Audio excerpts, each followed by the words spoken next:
What is going on, Duckers? And thank you for tuning in to this episode of Decoy the Podcast, because we're over on Decaf Decoy. We're on Decoy over on Twitch, we're on Kick, we're on all the platforms right now. But honestly, I think the only place you guys are watching is a bit of mostly YouTube on Decaf Decoy, a little bit of Kick. I think I have a total of like 4 people watching me over on Twitch. So I got all the chats pulled up right here. Someone said, no, wait, what was it? No offense, mate, you can stay gone and just play this. Honestly, if I could, I just would. It would be so much easier on me if I just could play some AI jazz music and hang out. Because you're asking what's up, Neobach Truck? Good to see you over on Twitch. What song is this? Wait, I think I saw somebody saying, do you know what music playlist this is? This is just music made on Suno. Like, because there's so many songs out there that I either I beat to death. Like, all the songs I use on Decoy, or Decoy Voice as it was before, those songs, it's like the same batch of free music I've been using from Kevin MacLeod since, I don't even know, like, probably like 5 years now. We've used the same music ever since I started using music for the concise, lighthearted commentary. But it's not a list. It was just me going into Suno. I had a paid version of it and having to crank out music, because when I had the one song from the Almost Real AI guy, I think he started getting struck with copyright stuff because he was using lyrics from actual commercial music, and then he had to stop doing that. So sad to say, I just had to make my own AI music so I could have something that I won't get copyright struck with. MacLeod is pronounced McLeod. Oh, that's pretty cool then. Yeah, it's kind of cool because Kevin MacLeod said, use my music on anything you want. It's royalty free. Just nothing controversial. And I was like, okay, let me not use his stuff on controversial things. But then he started to comment on my my YouTube channel. So I'm like, okay, I've heard him talk about like liberals and their useless college diplomas before. So I thought he was probably a bit based. And then finding out that he actually watches Decoy Voice, I knew he was based. So I was like, okay, I feel free to use all his music on anything I want now, which was really cool. Me using the AI stuff, who knows what Suno's new deal with, I think it's WMG, Warner Music Group, how it's going to change things. But I have a whole bunch of stuff made by Suno, jazz, a good little bank of songs I could do, so I can just use that forever. What happened to the anime outro? It got such... I love the anime outro. I like using the anime outro, and it was kind of cool. Like, if you appreciate my concise and lighthearted commentary, I made some AI animations. It was cool, but I got too many complaints. People were calling me a weeb. And in the chat, let me know why, if yes, it is possible, and if it's not possible, is it possible for an Asian guy to be a weeb? Because I know that it's weird, like, if I date mainly Asian girls, that's just, okay, yeah, he dates a lot of Asian girls. But if a white guy, or a black person, or anybody that's not Asian dates a lot of Asian girls, they consider them to be yellow fever. And I'm like, why? Why is that? Like, what? Yeah, I'm getting bullied. I don't play Starforge, unfortunately. So, okay, so I can still be a weeb as an Asian guy? Guess since I'm not Japanese.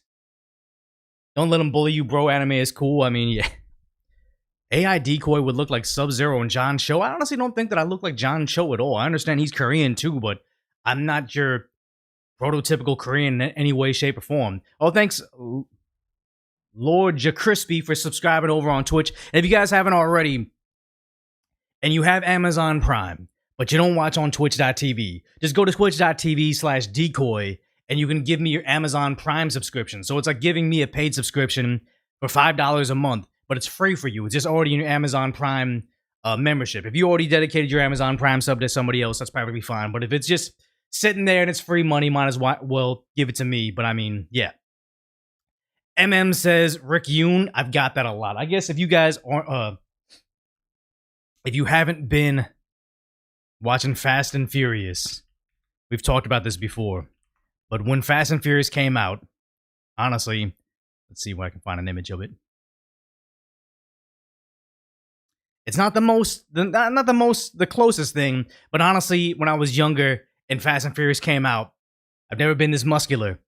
But yeah, Rick Yoon is probably the closest, like, Asian comp ever. I know that he was an Asian guy comp ever. I think Was he the was he the guy? Was he the guy in G.I. Joe? Is Rick Yoon in G.I. Joe? No, he's not. Who's the ninja guy? I don't know. He was in a Bond movie? Okay, that makes more sense then, yeah. Iron Fists? Yeah, he hasn't been in a lot, but I mean, that was the closest person. Twitch Kid, yeah. Yeah, I'm glad you guys are finding me over there. Honestly, where are you guys discovering me over on Twitch? Because how many live people does it say? 8? Or is that delayed? No, it's like 8 over on Twitch, 13 on. Oh, thank you for giving me your Prime sub, Sabik Redoom.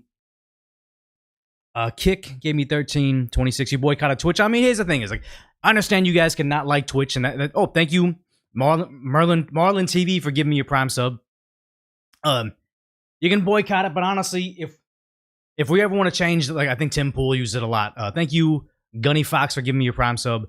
But a lot of the people don't want to give the platform a chance, but it's like we have to be on different places that don't necessarily would like us. Oh, thank you, Lord Crispy, for 5 subs to the community. I really appreciate that.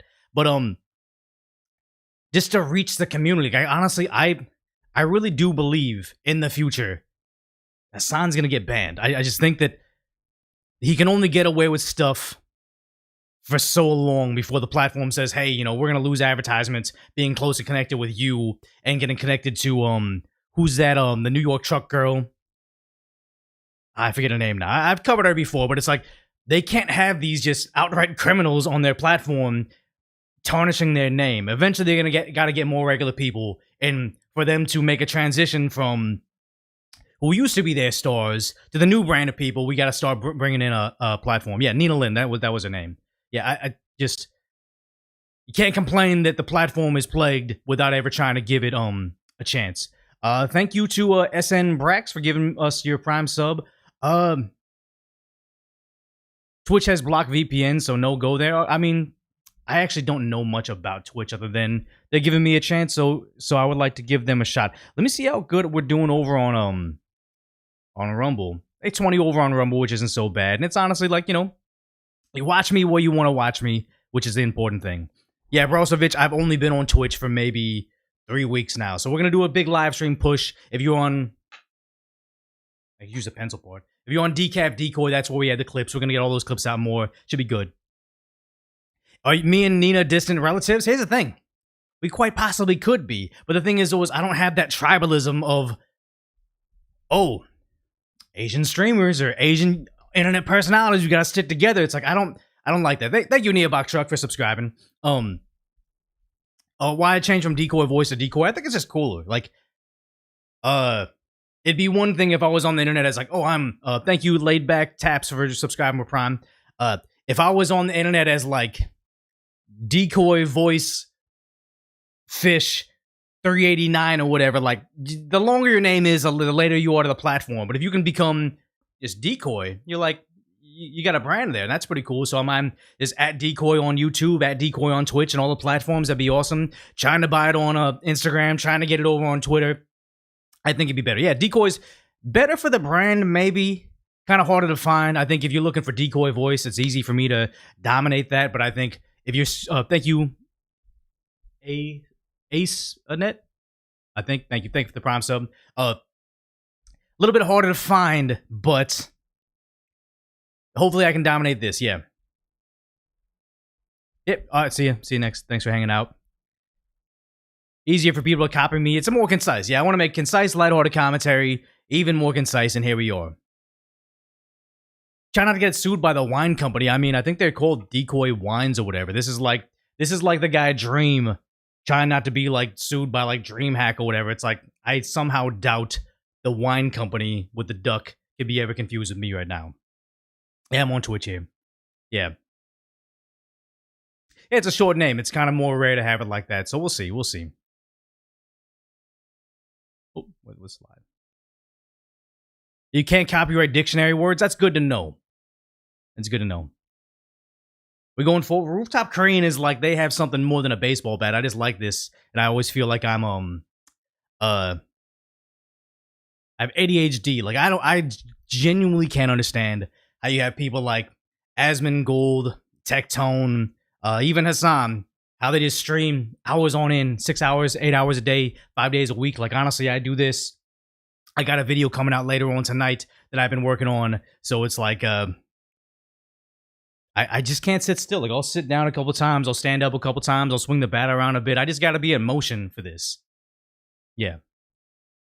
Which team I play for. I mean, if you're following me over on Decoy BTS, I'll pull this up right now. You're following me over on Instagram, you would have saw play for the Dodgers, guys. Like, you know, we have some behind the scenes stuff, but I was able to go to Dodger Stadium and try out for the team. Obviously, I wasn't trying out for the team, but I'm telling you right now, I was trying out for the team. It's pretty awesome. Got to play on Dodger Stadium. There's some pretty cool content over there. So, I mean, yeah, if you're not following me on Decoy BTS, like the harder one to find, Decoy BTS, follow me over on Instagram over there. Yeah, Donut Operator is a really cool guy. He invited me over to the range day. Awesome event. I've never been to something like that ever before in my life. I honestly think that's hands down the coolest thing. He's hands down like the coolest guys, all the people at the event, everybody I met, but hands down the coolest event I've gotten to do as, I would say, like a YouTuber.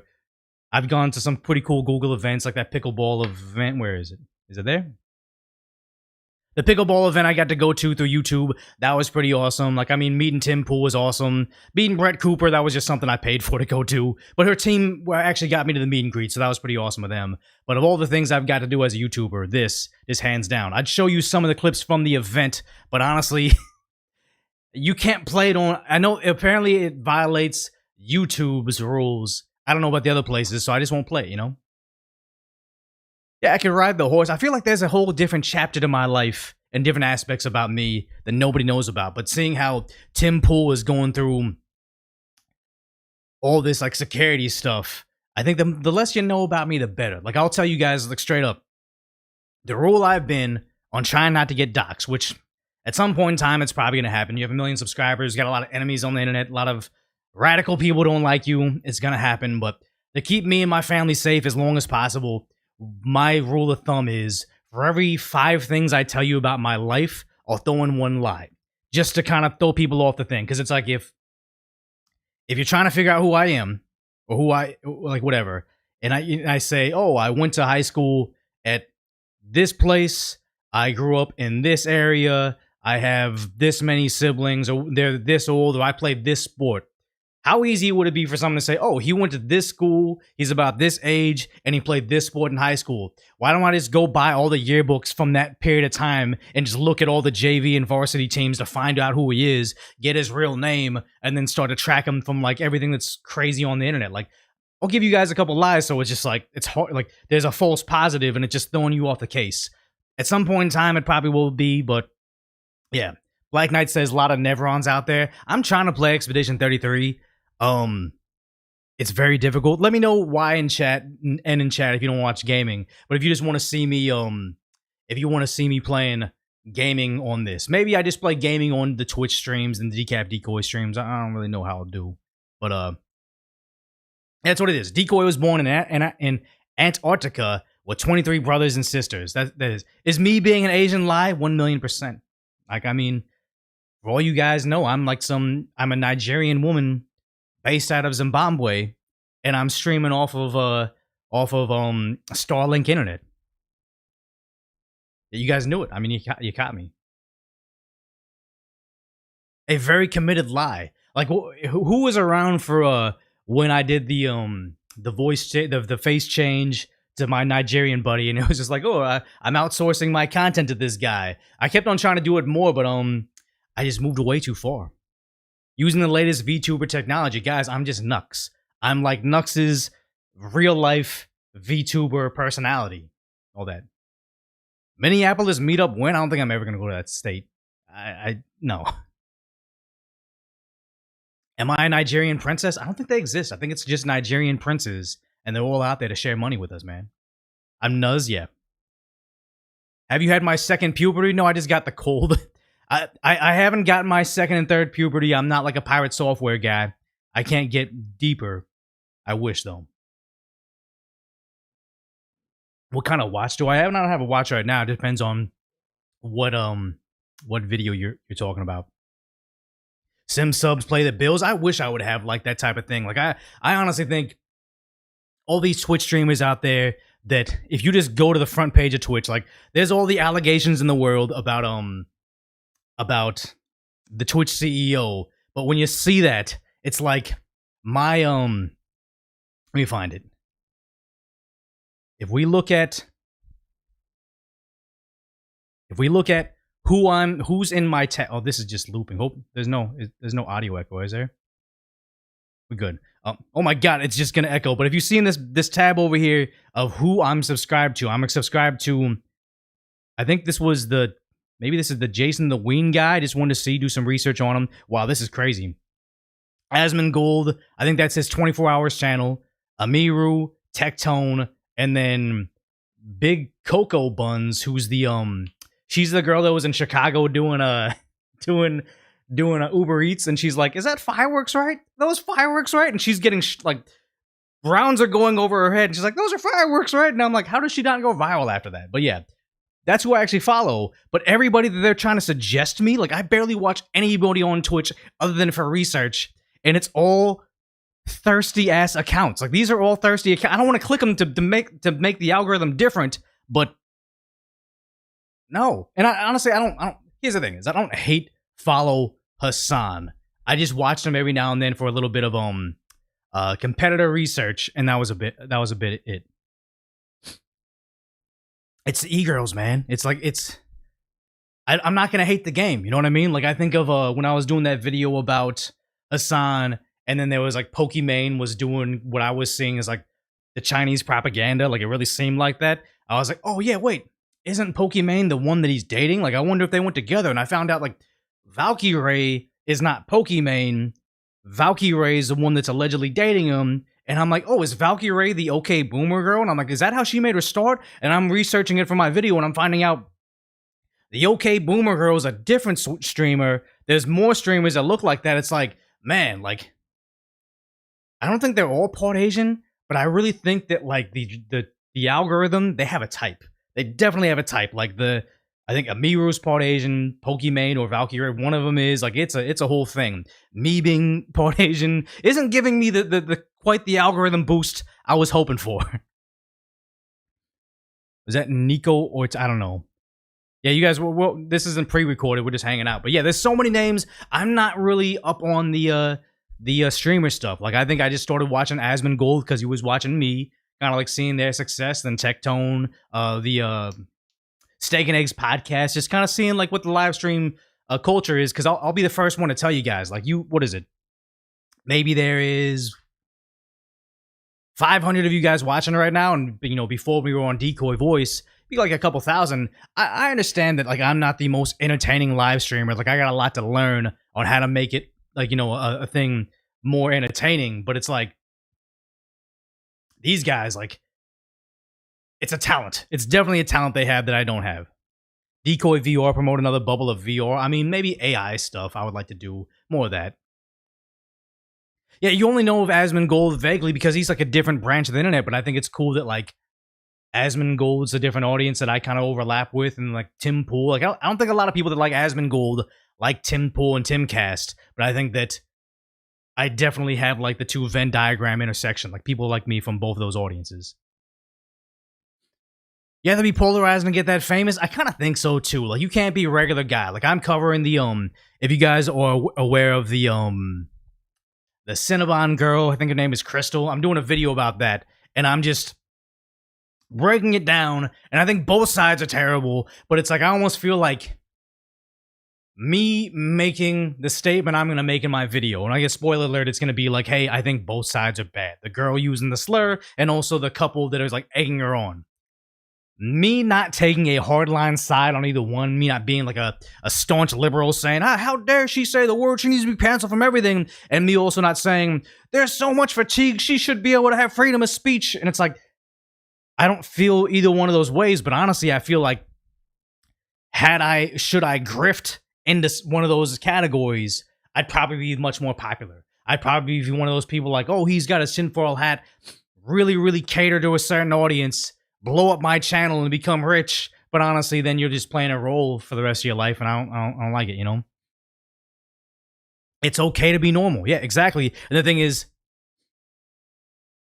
I think that's been lost. It's been lost in the sauce. Where like if you are normal, non-polarizing, kind of regular guy, you never go viral. Nobody knows about you, and you always kind of be in that mid-tier streamer thing. Like I think the Whatever podcast is not necessarily like they were an innovator in that because you got Fresh and Fit, you got the other channels that are like it, but it's all about they become viral for being hyper polarizing, but it's not them. It's he's the host. Everybody, he's the stand-in for you, the viewer. It's all the crazies around him and stuff. I think it's just I don't think I think I'm too much of an introvert to have a channel based on bringing in people, strangers to my place all the time. Like maybe I'll do a podcast channel where I have like a conversation with one person, but I don't know about just bringing in a whole bunch of OF girls all the time. That doesn't seem like fun for me. Yeah, you're not really a fence sitter. You have extreme views on both sides. Used to be a lib, but now you're far right, but haven't really changed now. And that's the thing is, you didn't change. It's sad to say. We're going to talk about Caleb Hammer today. About we don't necessarily change, but the world around us has just gotten more and more shifted left. You being someone that says, I think hard work should be rewarded with more money. I think if you're lazy, you should be poor. Like there's no like socialism in that. If you are saying a violent criminal that's been arrested 2 or 3 times should be doing a decade in jail, that makes you far right now. It's crazy how far what do they call the Overton window? That's like too big of a phrase for me, but the Overton window has shifted so far left that everybody with just rational thoughts. Like I can become famous on YouTube for during COVID having rational thoughts. Why is it like it was controversial? Remember, why is it that I have to wear a paper mask that Fauci told me does not work? Remember, he said it does not work.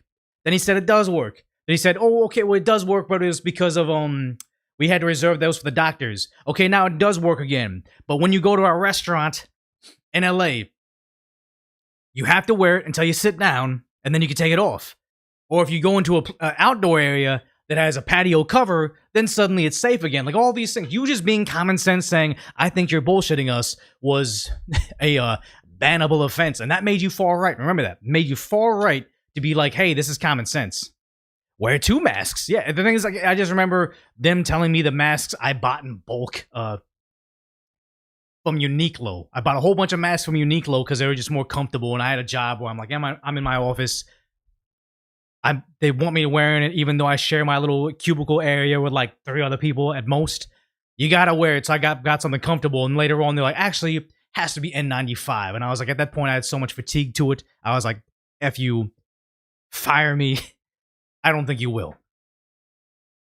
Yeah, Ronan says, it's being normal makes you far right to most non-normies. And we're going to talk about Caleb Hammer, how he's getting this label. I feel bad for him. Yeah. Oh, yeah.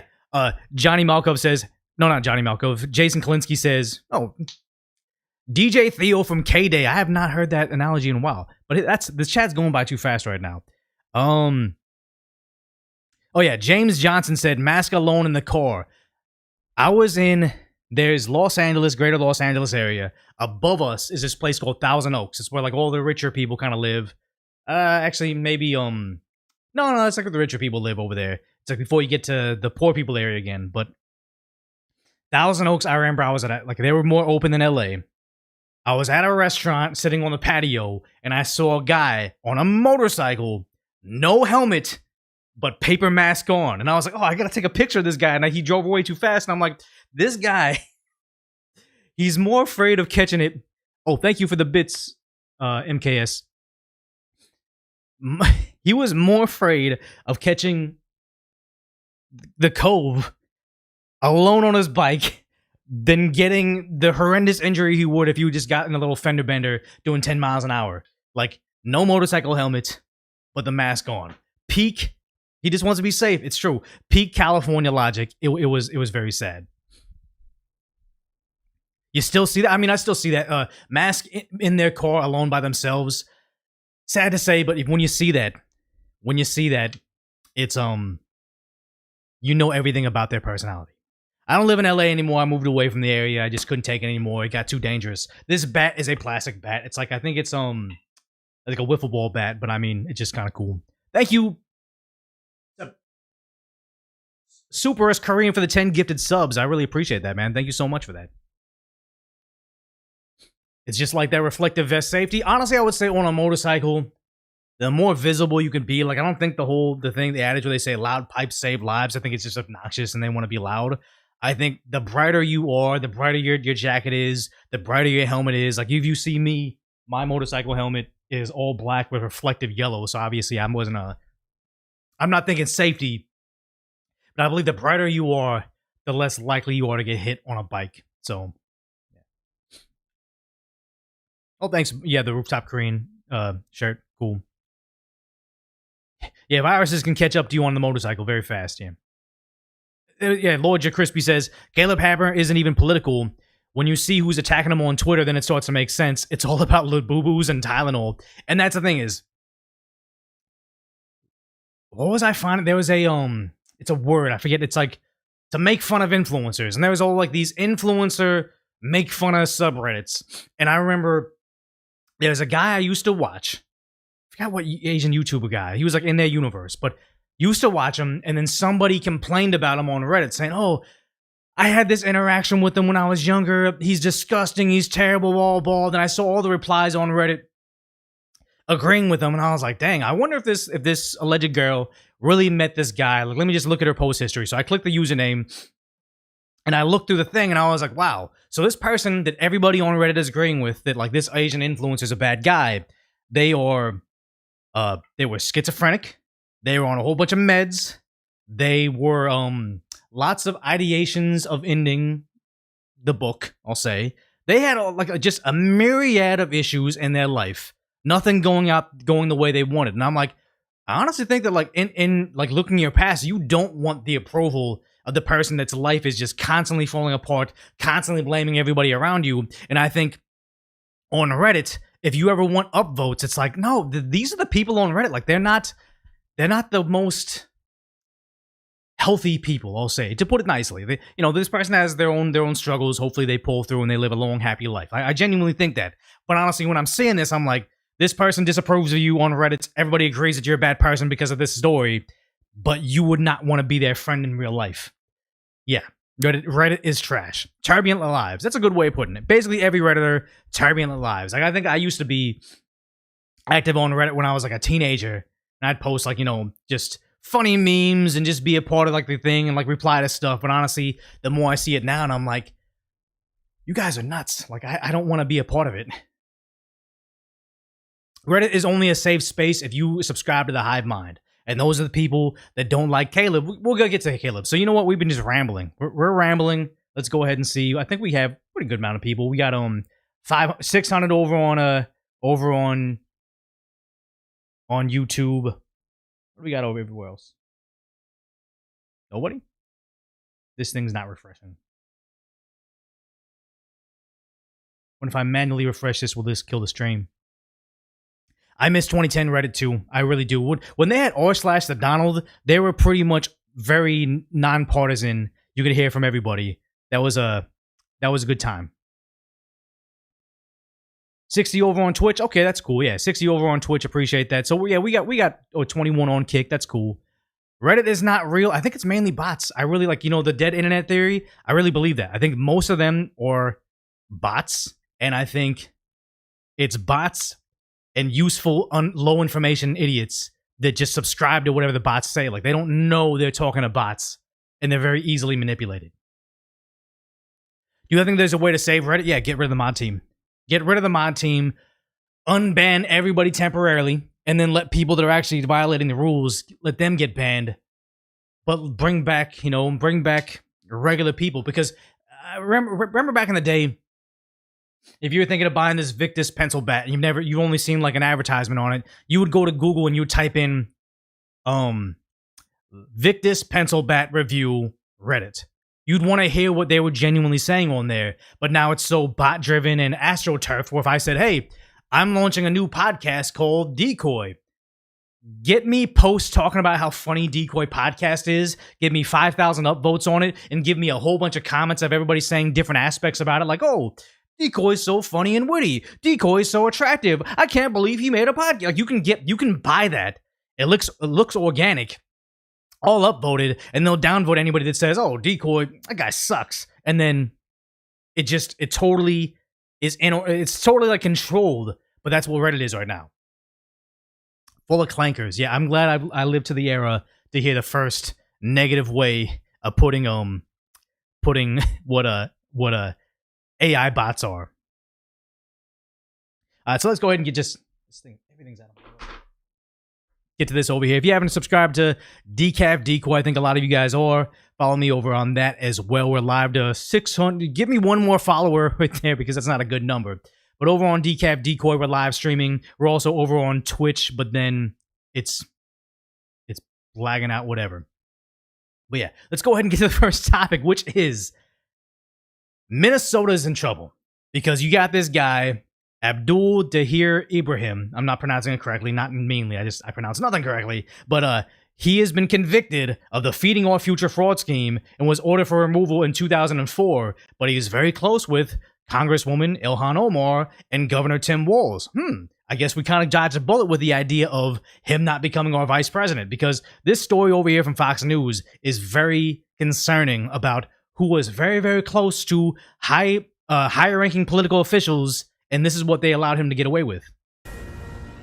All right, this news just breaking moments ago. Fox News has obtained photos of one of the Somali illegal immigrants wrapped up in the Minnesota fraud scandal, posing with several high-profile Minnesota Democrats, including Congresswoman Ilhan Omar and Governor Tim Walz.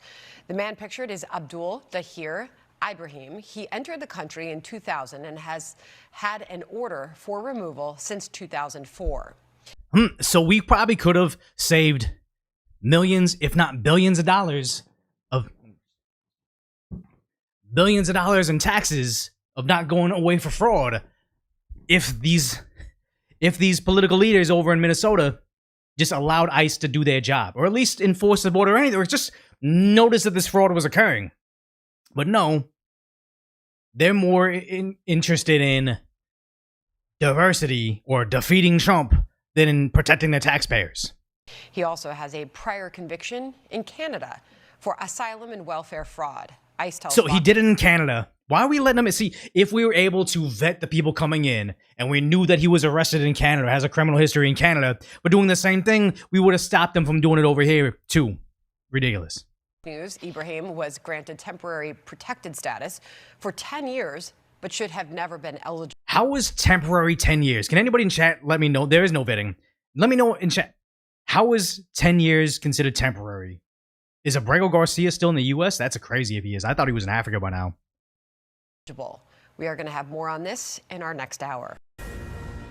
All right. Okay, so insane to think that, but remember, they said originally they thought it was going to be $1 million of fraud. I'm sorry, $1 billion of fraud. Now that's skyrocketing to $8 billion. It's getting bad. Fraud investigators are finding in Minnesota is growing by the day. Kelly Loeffler, who leads the Small Business Administration, says in the 2 days her agency has been investigating the state, they've uncovered at least $1 million in PPP fraud just 2 days in. Several of the whistleblowers in Minnesota have also told lawmakers they believe the total amount of fraud could total up to more than $8 billion. Governor Tim Walz, who is up for re-election, is under fire. I can't imagine him being able to win again with voter ID. I think that's what they're so scared of. If we're gonna vet who's coming in the country, we gotta vet who's voting for who gets to come in the country as well. With that, I don't think he wins. I honestly don't think he wins. For all of this happening under his What's up, watch, Nux? Thanks. Appreciate it. He says they have paused these programs. They've brought in outside auditors to get an idea of how far-reaching this fraud was. They're taking steps to keep it from happening again, and he's defending his management of the state while also taking shots at Republicans and the president. Oh, it's always orange man bad. It's never, hey, look, fraud was committed. I'm sorry. I'm here to fix it. Like, this is the perfect face right here. But it's never about fixing the problem. It's just about, but what about Trump? Trump is doing this thing. Racism, white nationalism, MAGA conservative. Like, just always, it's like they're doing Mad Libs of all the key phrases that are supposed to get their base all riled up. It's like, no, this is $8 billion, guys. This is enough to feed all the needy. It's enough to house most of the homeless vets. Like, it's enough to fix a lot of our issues in our country. But guys, you know what the real issue is? Not the $8 billion that I allowed to happen in fraud, and also the scary concept that he possibly could have been getting kickbacks from this fraud. It's Donald Trump, guys. He's the problem. It's just the same thing I see in Los Angeles, where it's like you can have Democrat mayors for decades, Democrat governors for decades, but in Los Angeles, the biggest issue we have is Donald Trump. Absolute nonsense.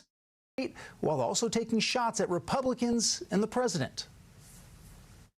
And in spite of the headwinds we're up against, Minnesota ranks economically, economic growth, happiness, number of people insured. This is probably juking the stats. We see it in California all the time. Oh, crime rates are down. It's like, no, crime is up. The reporting of crime is down. So I imagine these are all lies as well. Education levels near the very top. So I'll tell you what, I have no interest in having this state look like Oklahoma or Mississippi. And if folks are going to commit crimes here, thinking because our generous spirit and our programs that we have is going to give them some kind of cover, they are sadly mistaken. They're sadly mistaken, because he said out there, oh, I arrested all these Somali fraudsters in my state. It's like, no, these were federal charges. You allowed it to happen. I personally believe you were financially benefiting on the back end yourself, but you allowed this to happen for years. Now you're taking credit when Trump, you're simultaneously taking credit for Trump coming in there and arresting them, but also for defeating Donald Trump. He's bad, but him arresting them is good, but that was actually me when it wasn't. Ridiculous. Yeah, Minnesota is also now home to the single largest pandemic fraud scheme in the country. And remember how much of those pandemic dollars got sent fraud to Africa and to China? There was nothing to control it. It was just about saying, hey, as long as the Democrats can get their cut too, and Joe Biden can say, oh, we're fixing it by spending all this money, they don't care where it went, and it's sad. Republicans argue that Walz and other Democrats opened the door to this.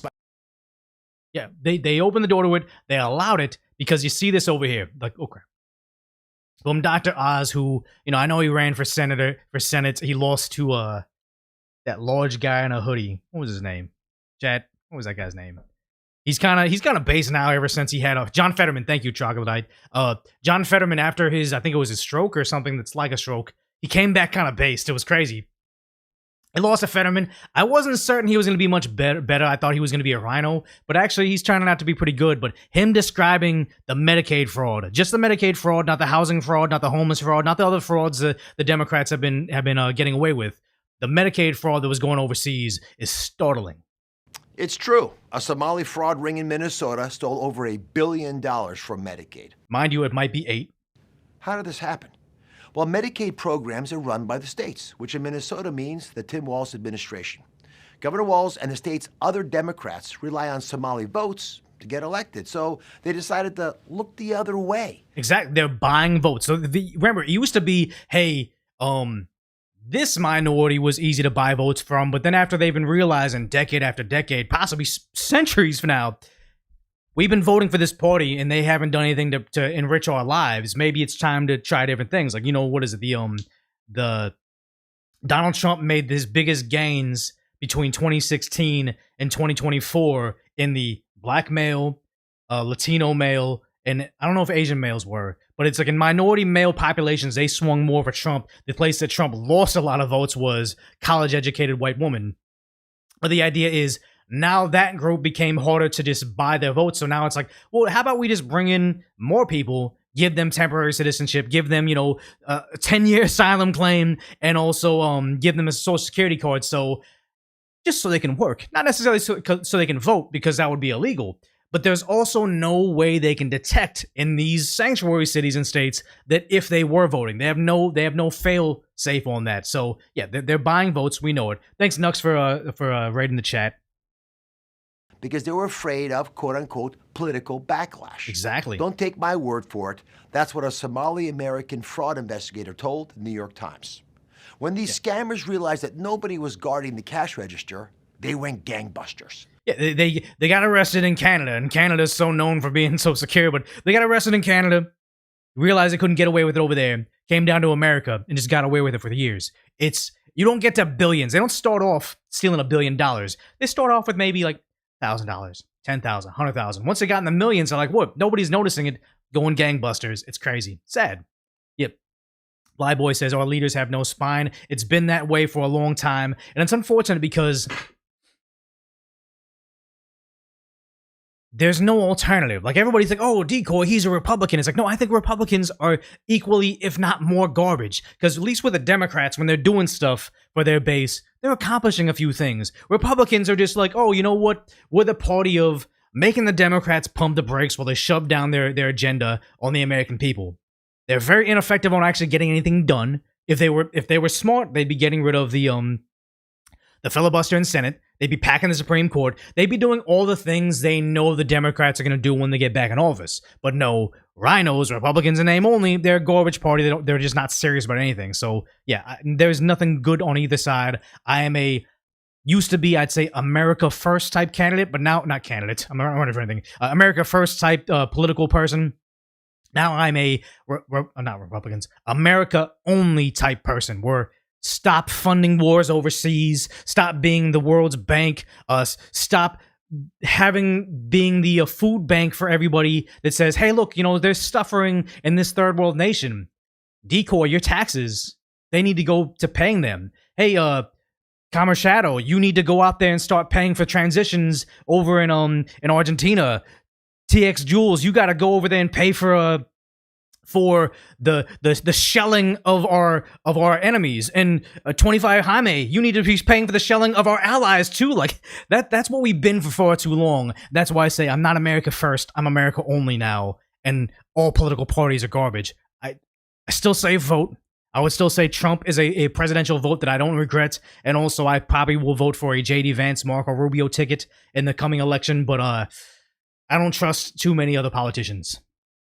One program designed to provide housing stabilization assistance to patients ballooned to $104 million, when 4 years ago it was projected to cost only $2.6 million. That's a problem with the blank check governance, where there's too many things that happen in California where it's like, hey, I'll pay for a bill or vote for a bond that'll build a freeway that'll connect here to here. There'll be an off-ramp or something. You pay the bond, you vote for it, you pay the bond, it doesn't get built, and they say, well, you know what? We use that money for schools. So here's another bond to pay for that last thing we promised you. It's like, nobody went to prison for that.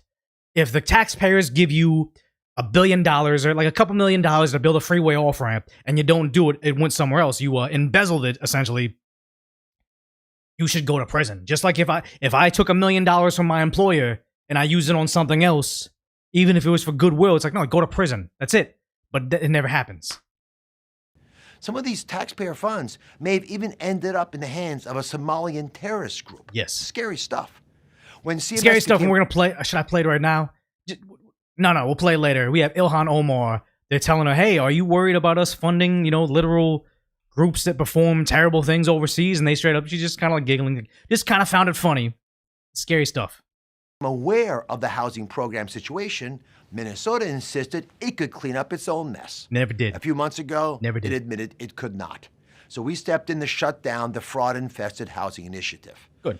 Today, we're taking action on more than a dozen other programs, which I've outlined in the post below. Our message to Walls is clear. Either fix this in 60 days or start looking under your couch for spare change, because we are done footing the bill for your incompetence. No, and that's like, I don't want it to stop there. We shouldn't be done footing the bill for incompetence. Oh no, like they took advantage of us. We're wagging our finger. We're Republicans. We don't like that, so don't do it again, because we're not going to do it. Watch out. We might not do anything about it next time. It's like, no, people need to go to prison. People need to go to prison. Yeah. Thanks, Dead Flush, for the super chat. We'll cover all this stuff at the end of the show, just to kind of keep the vibe, or keep the flow of it. Thank you, though. But yeah, no, it needs to be more of a wag of a finger. Get it together, or we're stepping in. It should be no strikes. As soon as we found it, they're going in there arresting people. It might not be popular to go after Tim Walz or Ilhan Omar legally, but the Democrats broke the seal when they gave Donald Trump that mugshot. It's already open now. This administration will never stop fighting to protect the vulnerable Americans who rely on these programs and the taxpayers who fund them. We're going to crush waste, fraud, and abuse. Do I believe they can do it to that? Do I believe he has a capability of delivering on that promise? Not really. Because here's the thing: it's like what they say when they tell you who they are, believe them. Let's see, just there you go. When they tell you who they are, believe them. Look at this. They openly admit they don't represent America. They can be in our Congress, they can be our mayors, they can be our governors, but they will never represent us because they take another country first. And correct me if I'm mistaken, but when you become an American citizen, because you have to be an American citizen to run for office, don't you have to pledge allegiance to America? If you come on TV and you say, "Oh, I'm the first Somali mayor in Maine, but I also represent Somalia first," doesn't that violate the oath you took to the is it the Constitution? I forget. When you became a U.S. citizen, yeah, they said that. That should be instant deport. You should see this on TV. Stop being limp-wristed and say, "Hey, look, you lied when you became a citizen. It doesn't look popular. It looks kind of like the Republicans are escalating a civil war. But unless you start to actually hold people up to their pledges to the country to become citizens, it means nothing to them." Policies, how can the politics in Somalia can be, resonate what we have here in the United States, the democracy that we have? How can you help us, be a better country and build back what we used to have back in long time ago? And one thing that bothers me about this is right now online, they might be bots, so it might just be like, them trying to make a narrative that doesn't actually exist. But you see a lot of people saying, "Oh, Somalia is a literal paradise. Oh, you guys are trashing on us, like saying they're a third world country and Trump's just being a racist when he says that stuff." But you can't sit here and say it's this utopia. Look at all these good scenes. Look how great it is. They're so prosperous. Americans are just jealous how good they are. Then also say, we're seeking asylum from this. It's not a trash heap, guys. It's paradise. It's paradise on earth that we need to seek asylum for. And also we need U.S. government tax dollars to fix. It can't be both things at the same time. Tim Walz always tries to say, "Hey, I'm fixing the fraud." Simultaneously, Trump looking for fraud is bad. The federal government's prosecuting these people, but by the way, I'm doing it too. Like, it doesn't work. They're just lying to your face. Hopefully, we will be able to help our country, our former country. Our country. She actually corrected herself. Hopefully, we can correct our so we can help fix our country. I mean, our former country. No, it's America. You hear? You want to represent the Somalians in America, like Somali Americans? By all means. If they're Somalian citizens, they're here, they're contributing, they love American values. I don't even mind the whole religious aspect because we should have a freedom of religion. I just think you can't say, "I don't like American values. You need to adhere to what I believe." Like that incident over in Cinnabon where seems like they were upset at the lady for not wearing, how do you say, PG-13 on all these platforms. But just the idea that if it's about imposing your beliefs on this country, I don't think that that's something we should be allowing in our political system.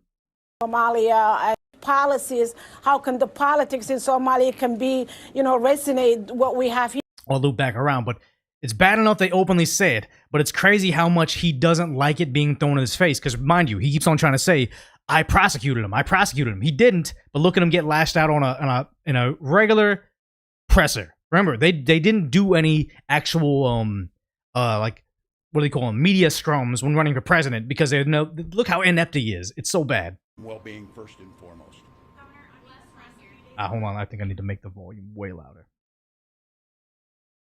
You said that you take responsibility for putting people in jail, but all the fraud so far has been federal prosecutions. Why did you say they prosecute?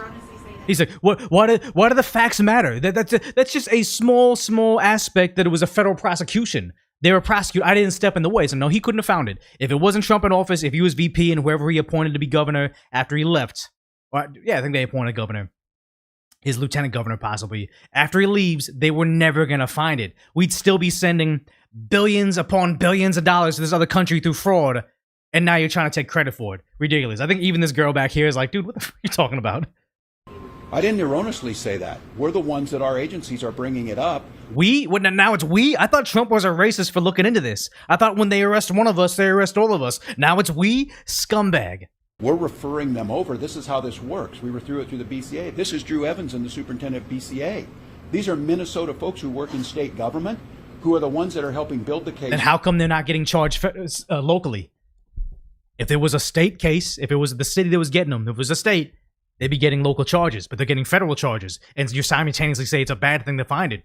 Ridiculous. He wants a lot of your face, and look how angry he gets. He's just like, they said he's like a young Biden. I'm starting to believe that every day now. Every day more and more. Turn it over to the federal authorities. So that is totally false. That is totally wrong. It is Minnesotans. It is Minnesota's investigators. It is the IGs that are over there, Investigator Clark. And why did it take the feds to finish it? Why did it take the feds to do anything about it? You've been cornered. They're doing the things of putting people in jail. Well, then why aren't there state prosecutions? Is the volume still down? I'm trying to... I think that's all we can do. Sorry. The federal laws that they're choosing to do federal prosecutions. We will prosecute on every single thing we can. Many cases we get longer ones. Is your assertion is that we don't have anything to do with the investigation? Exactly. That's exactly what it is. It's not an assertion. She said to your face, he's just trying to buy time. That is totally false. We're the ones who brought it to them. We're the ones who alerted the FBI. We're the ones. We turn these cases over every day. Drug cases, human trafficking cases. We would. Wait, wasn't he one of the guys crying over Kilmore getting deported? Because Kilmore was known. Well, he has that video of him allegedly trafficking the people. They don't care. They only get care when they get caught. It's sad. Prosecute them. What I can tell you is, I am deeply concerned now that they are being federally prosecuted, because just yesterday the president commuted and pardoned a sentence of a fraudster who took billions and billions of dollars, who served 12 days and was sentenced by an. See that again? $8 billion of fraud in his state. Did nothing about it. Called the prosecutions racist and Trump is bad. So what's the biggest thing happening that's impacting Minnesota residents of the $8 billion of fraud? Donald Trump. Did you know what about them? Like, these used to work. You really used to work for the voters. But now they can't afford anything anymore, and they realize, you know what, we had to vote for Donald Trump, or we're sick of the lies of Biden. Nobody voted for Kamala Harris. The Democrat Party just chose her, and she chose him because he wasn't of the ethnicity or the religion of the better VP candidate in the Democrat Party. Now, it doesn't work. You can't say Orange Man bad. And here he is. He's so angry. He's like, why aren't you guys eating this up? American jury to 45 years. Deflect. Yep. So I am concerned that he releases the fraudsters because they're on federal. If they don't want to prosecute it, we will certainly take them. But this is normal. So the moment the Somalian community says, why are you deporting our people, blah, blah, blah, he'll bend. I don't believe a single word he says, because you have the Minnesota mayor Frey that, remember, this is a guy in Minnesota that has to campaign, and he has to speak to his constituents in a language that's not English. I don't know why that bothers me so much, but it does. Even in communities that are like predominantly Korean. Like, you'll never see Mayor Karen Bass going to Koreatown talking in Korean, going to Chinatown talking in Chinese. Like, it doesn't happen, except for over in Minneapolis, they somehow only cater to a group of people that don't speak the language. What you see is a visual representation of we have your back, and when you come for one of us, you come for all of us. They're clapping, and I hate the idea of this, or if you come from one of us, if we were coming for an innocent Somalian guy, he's paying his taxes, he loves NFL football, he's been in America for several years, he just wants to be here, live the American dream. Plenty of them like that. If they just kick down the door and say, you know, you've been a citizen here, you work at the factory, time to go to jail. Yeah, a lot of people would probably have an issue with that. Or we're going to deport you now. People probably have an issue with that. But if it's only people that are like, hey, you were arrested for fraud in Canada and we didn't vet you when you came in, or you're wanted for R-ing women in your home country, or you have been beating your significant other in America. We also know your visa's expired, so it's time for you to go to jail. You have a criminal history, you are not a net asset to the country, and you're also not even supposed to be here in the first place. When you deport that person or find them at their worksite or whatever it may be, Mayor Frey says the illegal criminal that's doing bad things in our country is the same thing as the guy that's just trying to live his life, that he happens to be that same ethnicity. They were soft snitching on themselves that they are indeed racist because they can't keep putting us all in the same bin. The criminal Asian Crip gang member that shoots up a party where several kids their lives are done, and decoy voice the tax-paying guy that started his own business. They cannot tell the difference between both of us because we're the same minority. That's what they're soft snitching on themselves every single time. He thinks he's being bold. You come for one of us, you come for all of us. But he's rolling together law-abiding people with the criminals with white people, and he thinks he's doing something. It is crazy how the soft bigotry of low expectations has leaked out to outright racism.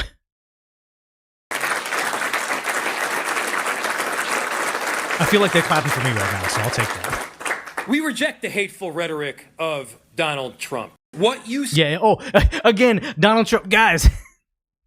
$8 billion of fraud. Gangs stopping like award-winning journalists like Nick Shirley from just doing his job, asking questions. Hey, this is the fastest growing religion in the country. Nothing negative, just saying, hey, you guys are the fastest growing religion in the nation. Tell me more about your people. Being very respectful, able to go to all sorts of third world nations in every city and talk to people that may not be a fan of his journalism, but Nick Shirley's free to do journalism and freedom of speech and record on public areas. He could not do that in, I almost said Somalia, in Minnesota because the gang started tracking him.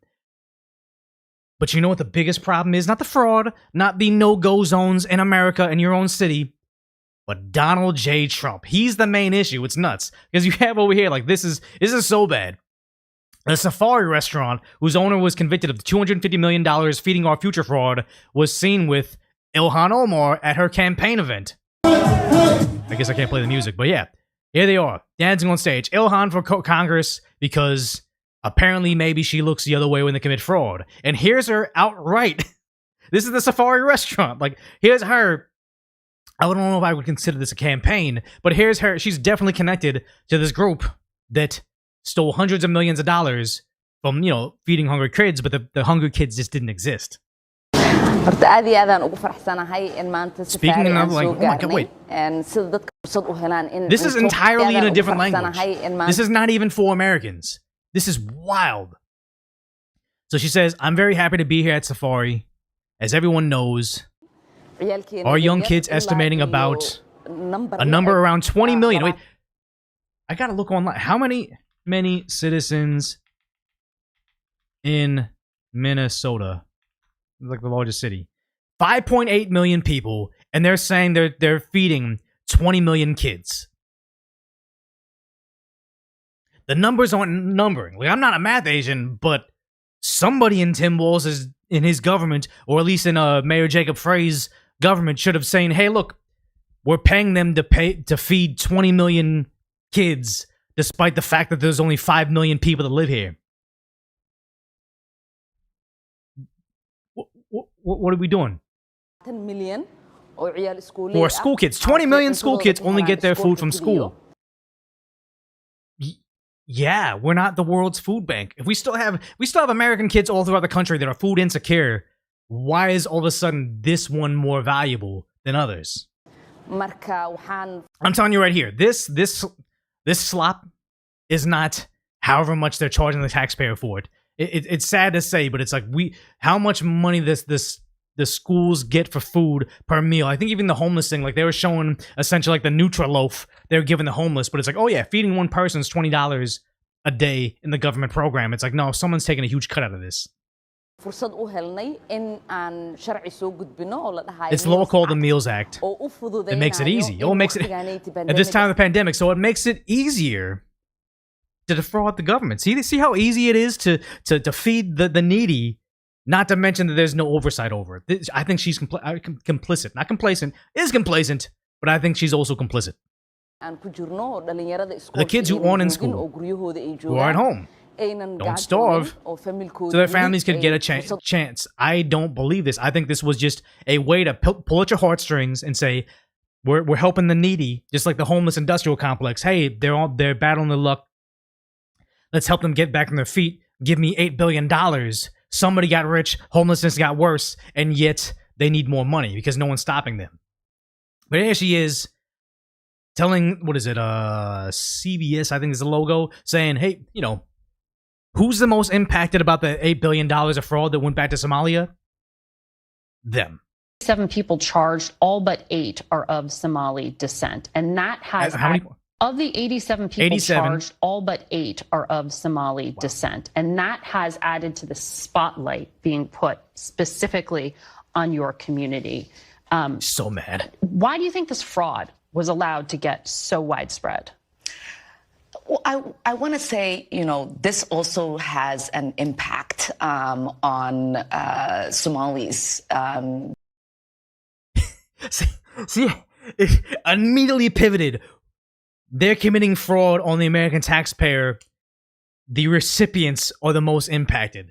Good God, like just like that girl over there, the Maine mayor. They say we're just trying to help our country. I mean, our former country. They're just doing it in our face and they're laughing about it.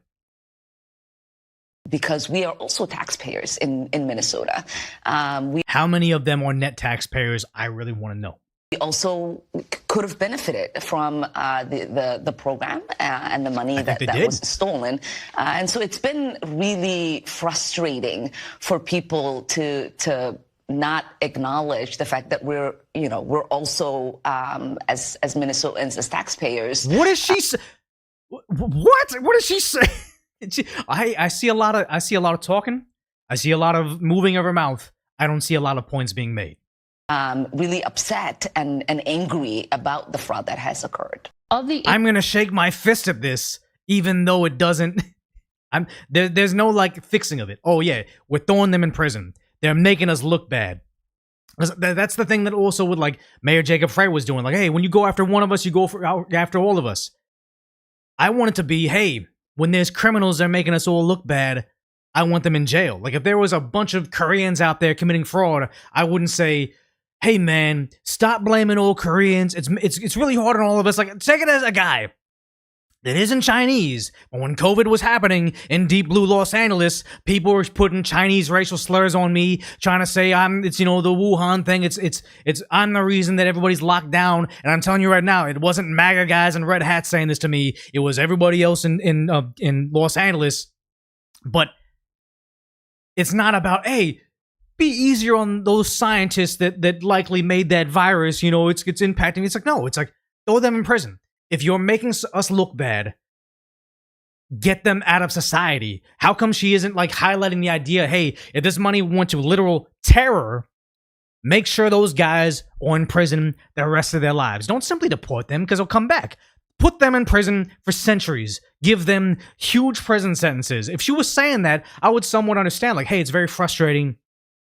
People have negative connotations to law-abiding citizens, but here's what we did to get rid of the bad apples. Not, we got to protect the bad apples so we all don't look bad.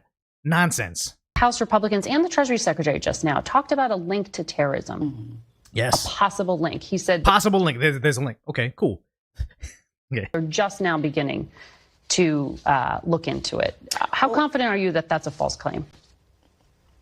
I'm pretty confident at the moment because... How? She doesn't even know what they're talking about. She's just laughing about it, laughing in your face. Hey, your money might likely went to funding terror. I'm pretty sure we're not guilty. Ha ha ha. I hope so. Nobody sees the video of me literally inside the place that did $250 million of fraud that went to that terror group. Ha ha ha. I'm pretty certain I'm not complicit with that crime.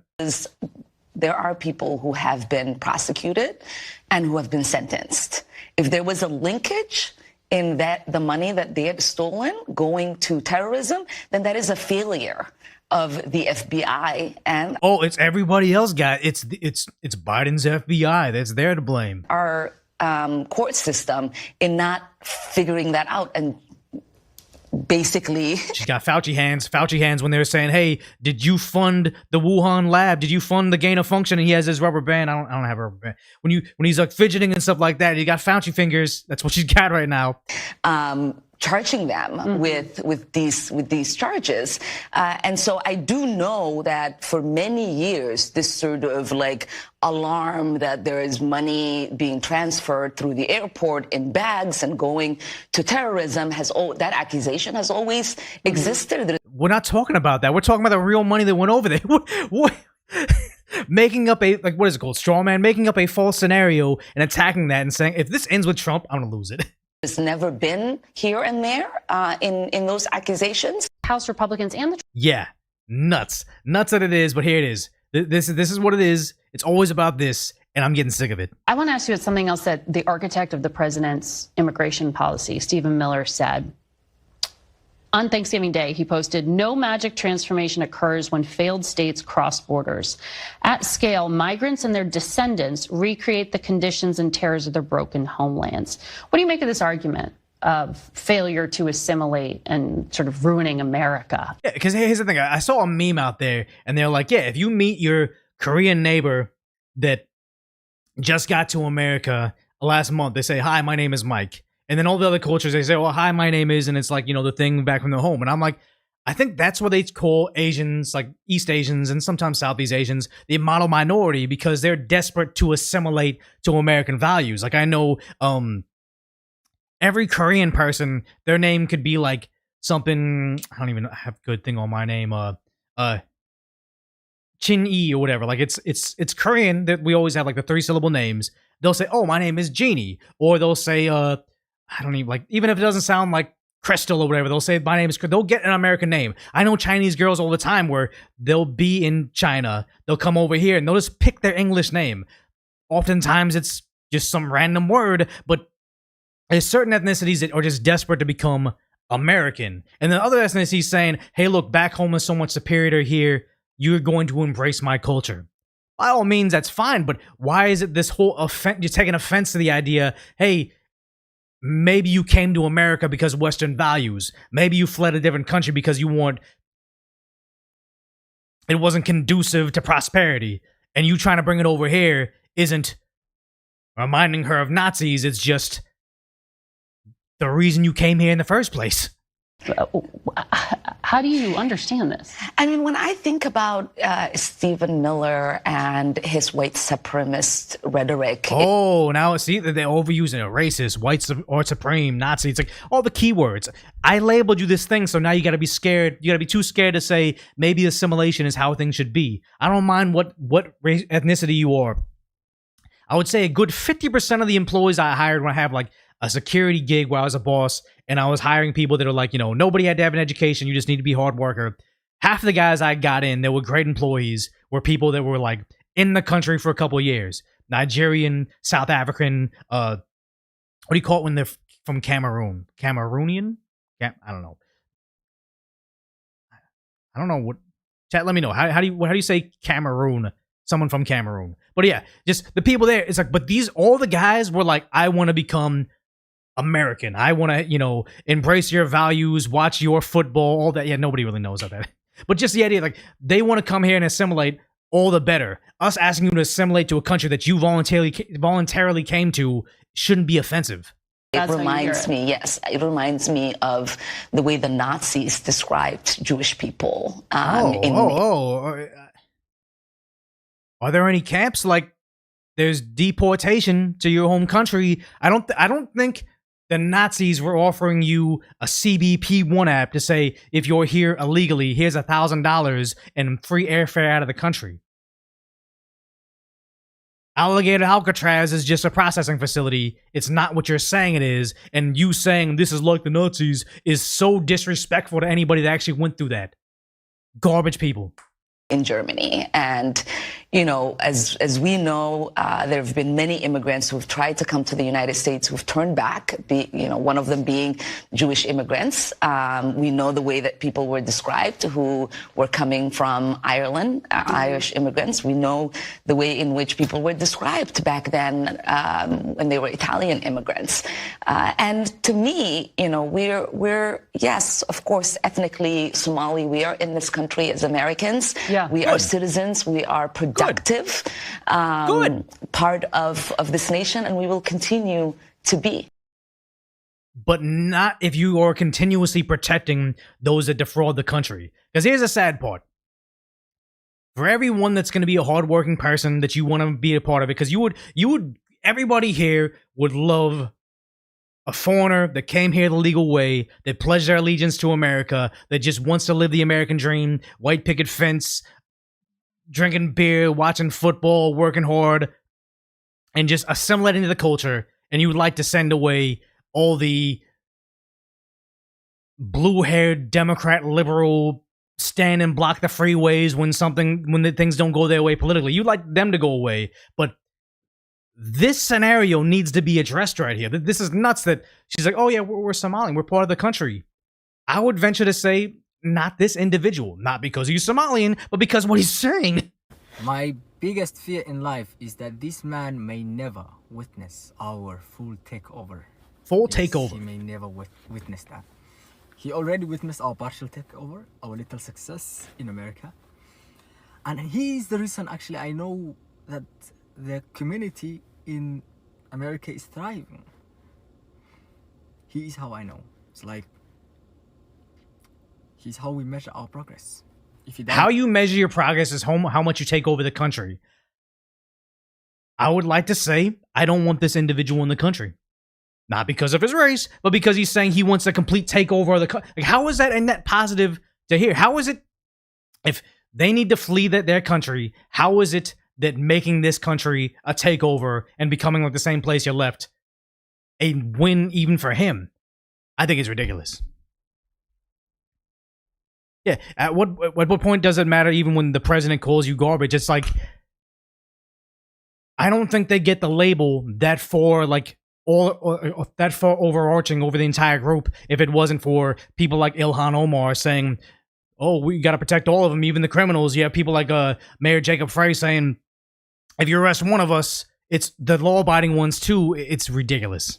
Yeah, self-reported. He's snitching on himself for being exactly what Trump accuses of him of. It's crazy. Yeah, we're only live streaming on Decaf Decoy. I think Decoy on YouTube, I might not. Maybe I will, but it's like, as long as we have enough chat in both things. I think on Twitch we got like 60. Kick is 120 or 190 because of Nux Rage. I appreciate that. Decaf Decoy is like 1,000. So eventually we'll work our way up to like a lot more live viewers. But I feel like the chat right now is a pretty good level. And the sad thing is, like you're saying, you can't coexist. I think you can coexist if they were doing something to try to assimilate. Like, a lot of people want to have American values. They want to assimilate. But once we start protecting the ones that actually hate American values, what are we doing here? As I used to talk about all the time, every live stream is probably going to come up now. But the guy I hired from Afghanistan, well, he came from Germany. So he said he was in Afghanistan. He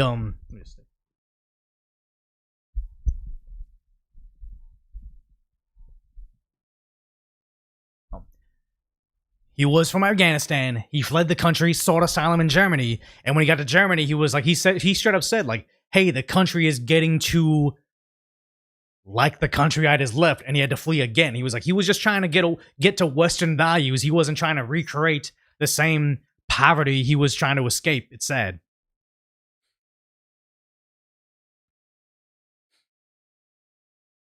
So we have Koreatown, Chinatown, Little Italy for a reason. Not all assimilate, but I would tell you, Koreatown, Chinatown, it's not like anybody can go to Chinatown in LA. It's actually kind of funny how you have like Chinatown. I would almost say like isn't it like right like the same area that Little Tokyo is, or am I confusing things now? Maybe I'm getting stuff crossed in my head, but I know that little plaza in downtown LA, that Little Tokyo area. It's not like only Asians. It's just when Americans want to experience, authentic sushi chefs, or they want to go to a little shop that has a whole bunch of Japanese things, they go there. It's just a place that they've congregated, but it's not like, oh yeah, we're like this place in Minnesota where if you walk around Little Tokyo for too long and take too many videos, you get followed around by a drone in a mysterious black truck. It's not a exclusionary at all. Freeing to every liberal utopia. It's sad. America, Town, and Japan.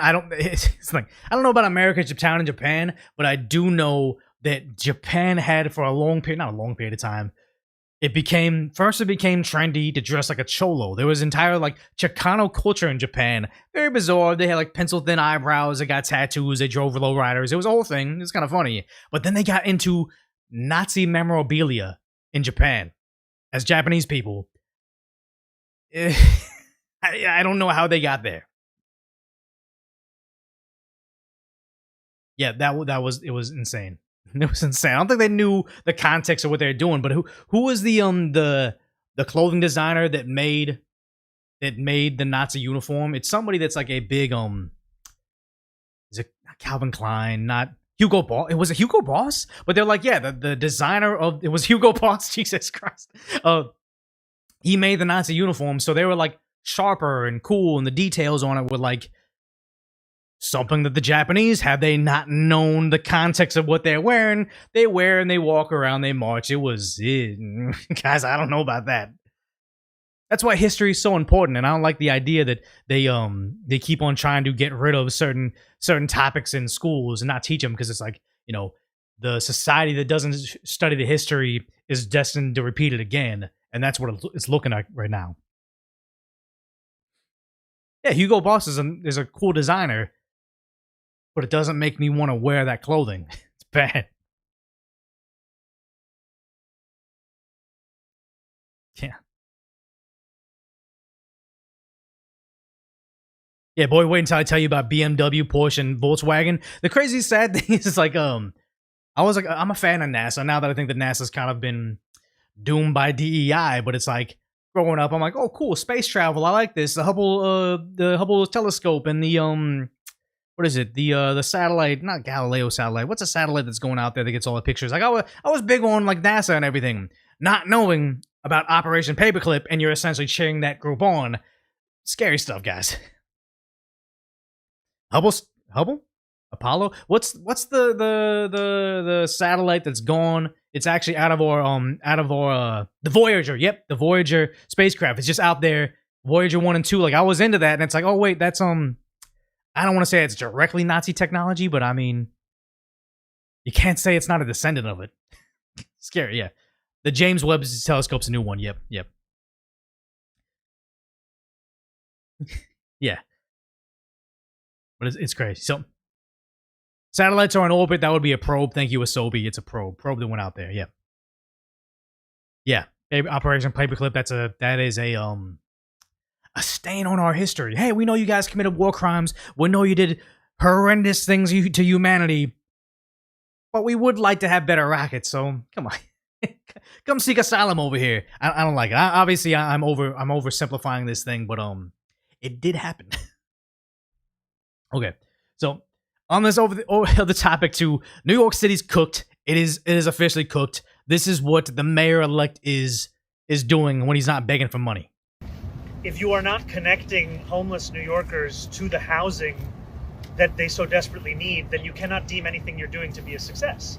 In what area has giving homeless people housing ever worked out? Because I'm telling you right now, the reason I moved out from LA is beside me in my apartment complex, my last residence over there. It wasn't the richest area, but it was one of the more expensive places I lived in LA, and I never lived in the nice parts. But they built it's not a halfway house. It's not a homeless shelter. It's like that intermediary area where if you're a homeless person and we want to give you a free housing, we're going to give you a voucher. You can be there for free. So it's this brand new state-of-the-art apartment complex. Nobody can actually rent out of there. You just get it. A police resource I knew said, hey, you still live on this intersection in that area? Move out by a year. They're opening this thing. Your community is going to go to shit overnight. And it was true. As soon as that thing got built, poop everywhere on the streets. It was crazy. It was just like, I used to like to walk to get coffee every morning, walk a block around. I was probably self-employed by the time. I was self-employed by the time. Walking around, just get my outdoor time, and just poop everywhere. And I was like, how'd that happen overnight? Cars were just getting bipped all the time. They were smashing out the windows. It became a very dangerous street to be on. But when I was there, they set it on fire probably 2 times when I was there. And shortly after I left, some kids lost their life in the place because you put a giant concentration of criminally insane people and put them all together, bad things are going to happen. And the problem is, as soon as they have a curfew there too, so as soon as a certain hour gets there and they can't get back in, they just loiter outside and make this place look like a zombie hellhole. And it's sad where it's like, yes, you're doing all the right things. You probably charge the taxpayer $50 million to build a $2 million building, saying you're helping the homeless, and all you did is manage to end the lives of some people. You subsidized some housing so the mother could go out there and buy more substances, sell it to her neighbors, and then neglect these people so badly that they're done now. It hasn't worked. It's never worked. But here he is saying, you know what? It sounds good on a bumper sticker. So I'm going to say the reason we have homeless people out there doing insane stuff, the reason that poor girl that goes to NYU got assaulted in the street and they found out this person's a serial assaulter, he's homeless, he does it all the time. The reason he commits all these crimes is because we don't spend enough money on the homeless industrial complex. It's sickeningly stupid. We are going to take an approach that understands its mission. You've never had a real job. What the fuck do you know about anything about a mission, accomplishing a task? He's a fraudster. Is connecting those New Yorkers to housing, whether it's supportive housing, whether it's rental housing, whatever kind of housing it is. Because what we have seen is the treatment of homelessness as if it is a natural part of living in this city, when in fact it's more often a reflection of a political choice being made time and time again. Right. A political choice being made time and time again. So they're openly admitting on the back end, hey, you know what? You guys have been voting Democrat for however many decades. I don't know when the last time they had, what was it, Giuliani? When they had stop and frisk? They made Times Square, like, kind of safe again? When's the last time they had a Republican mayor or a Republican governor in New York or New York City? If it's a political choice they've made time and time again, they know it's their fault. They're openly admitting it's their fault. But they think, you know what? You know what didn't work? Spending $2 million on it. You know what would work? $5 million. $50 million. We're helping them all. Like, it's what does it say? The definition of insanity is trying the same thing twice and thinking a different result will happen. Because this is what you have right now. An insane person that says only in NYC. Nay, I say I see this in Los Angeles as well. Person, it's like a butter knife, so it's not the most scary thing. He's got a little butter thing. Like, oh, heck. I don't like music. But he's out there.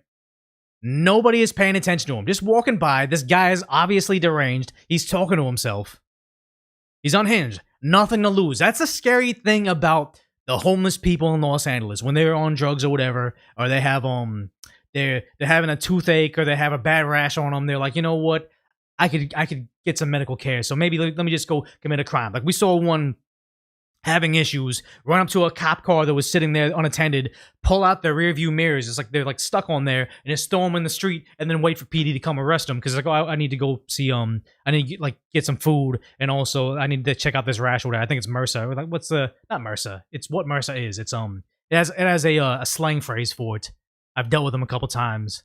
What's that thing? It's like when literally their skin is like getting a hole in it. Not gangrene. It's what is it? It gets staph infection. Thank you. Yeah, when he's like, I think I have staph, so I gotta get this checked out. Incredibly contagious. But it's like, yeah, he had staph infection, and they're like, oh, I just need to see a doctor. Like, I'll go to jail. It's like that's how they treat it. So it's like a guy that has nothing to lose. He doesn't care if he goes to jail. It's actually a positive for them to go visit the jail every now and then also a just a part of life for them. You know this guy doesn't mind ruining your day, ruining your month, ruining your life possibly, and yet in New York City, it's become so commonplace that they just let him be there and he's walking around. This should be terrifying, and people with their families just walking by like there's nothing wrong with it. It's like very, very scary that this is what the city looks like, but he's saying, you know what? We haven't been doing enough for this guy because obviously if we give him somewhere to stay at night, he's not going to be up to this during the day. Complete naiveness? I don't even know the word, but yeah, completely naive because he can do that weird fake little smile and everybody's going to vote for him because obviously fast and free buses isn't good enough because they can't deliver on that. The infrastructure is also so bad. The city's just falling apart. Look at this. I don't even know what this is. Yeah, they're telling me to get off the car. Like, don't make it worse. Don't damage. Don't vandalize this vehicle. It's bad enough what they're going through. But what's going to happen to him? Nothing. NYPD's not going to do anything. Even if they come to detain him, what charges is he going to get? He'll be back on the streets the next day. There is literally nothing protecting this lawless society that used to be New York City. They're yelling at him, but it's like, okay, what? No. Everybody knows they're free to do whatever they want. You want to walk around with a knife in broad daylight and possibly do something horrendous to somebody? Nobody's going to stop you. You wanted to vandalize a vehicle that's already falling into the street and possibly end your life too because you could fall in that as well? Whatever. I'm having a good time. I'm making my social media moment. It's all very scary. It's all very naive. They think they can solve their problems with a literal socialist. And one video I want to pull up is this girl right here who thinks the reason Democrats get support is because they're just so much better educated. Like she's likely not from New York, but for not people like her, Mamdani never would have got elected because it's always the subset of white woman, college educated, that predominantly own the Democrats predominantly own right now. No, because I actually find it hysterical how a lot of Republicans and Trump supporters like to say that colleges and universities brainwash their students to be liberal, when it's like, have they ever just stopped to think that maybe, just maybe, that people that graduate college and are educated with a degree are more likely to lean liberal because they're smarter? No. Just a thought. Just a thought. Yeah, here's the thing. Just a thought. But it's not actually what's happening. Like, they're saying if you're educated, you'll be more liberal. But it's like, no, because it's a systematic of college educated or college educators lean left. And I don't want to be disparaging to them, but the old adage is those who can do. They want to become a banker. They want to become a welder. They want to become a social media influencer, whatever it may be. If they're good at something enough where society will pay them for their services, they will go out there and accomplish and do things. If they cannot, they start teaching people. Oh, I couldn't make it past my high school heyday, so I went back to high school and started teaching there as well. Like, I never got past that phase of my life. You don't want to be too disparaging because it's a hard job and it's a job we need, but there's a reason that they aren't big fans of capitalism, because they never got capitalism to work for them. There are a few teachers that do it because it's their passion, but the far majority of professors and teachers are ones that just didn't make it in their field. And that's one thing I always despise about YouTubers that are like teaching a YouTube class. If ever somebody wants you to pay for their class because they can make you successful on YouTube, and yet they don't have success on YouTube, is because if they could, they would, and they can't, they try to teach their scam artist. But what I say with this girl over here is like, she thinks, oh, when you go to college, you become educated, you become enlightened to something. It's like, no, you just go into another phase of being useless.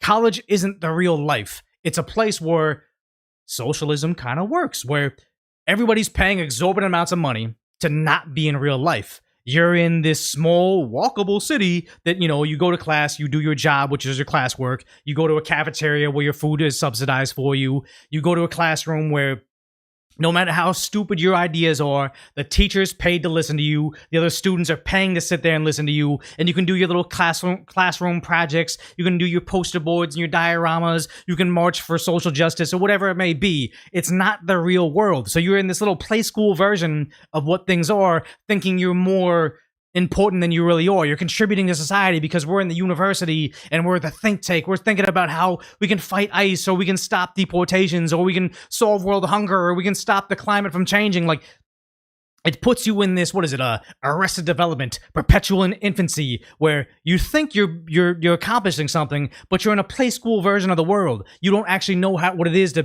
go in the world and contribute to stuff. That's why someone that is a union pipe fitter, or someone that's working a regular job like a cop, or someone that just actually contribute like a coal miner, those people are going to be largely conservative because they live in the real world where they have to provide something if they want something in return. If you're in college just giving yourself mountains of debt, getting a diploma that has no actual utility in the real world, you're going to probably lean more liberal because you're going to want everybody else to perpetuate that bubble that you live in. And it's sad to say that they have this moral superiority over everybody when time and time again they've shown us they don't provide anything. There's no substance to what this liberal arts degree does. There's no substance to you standing in the street and saying, I'm marching for defunding of the police. I'm stopping gas-powered vehicles in the street because I want global warming to stop. It's just nonsense.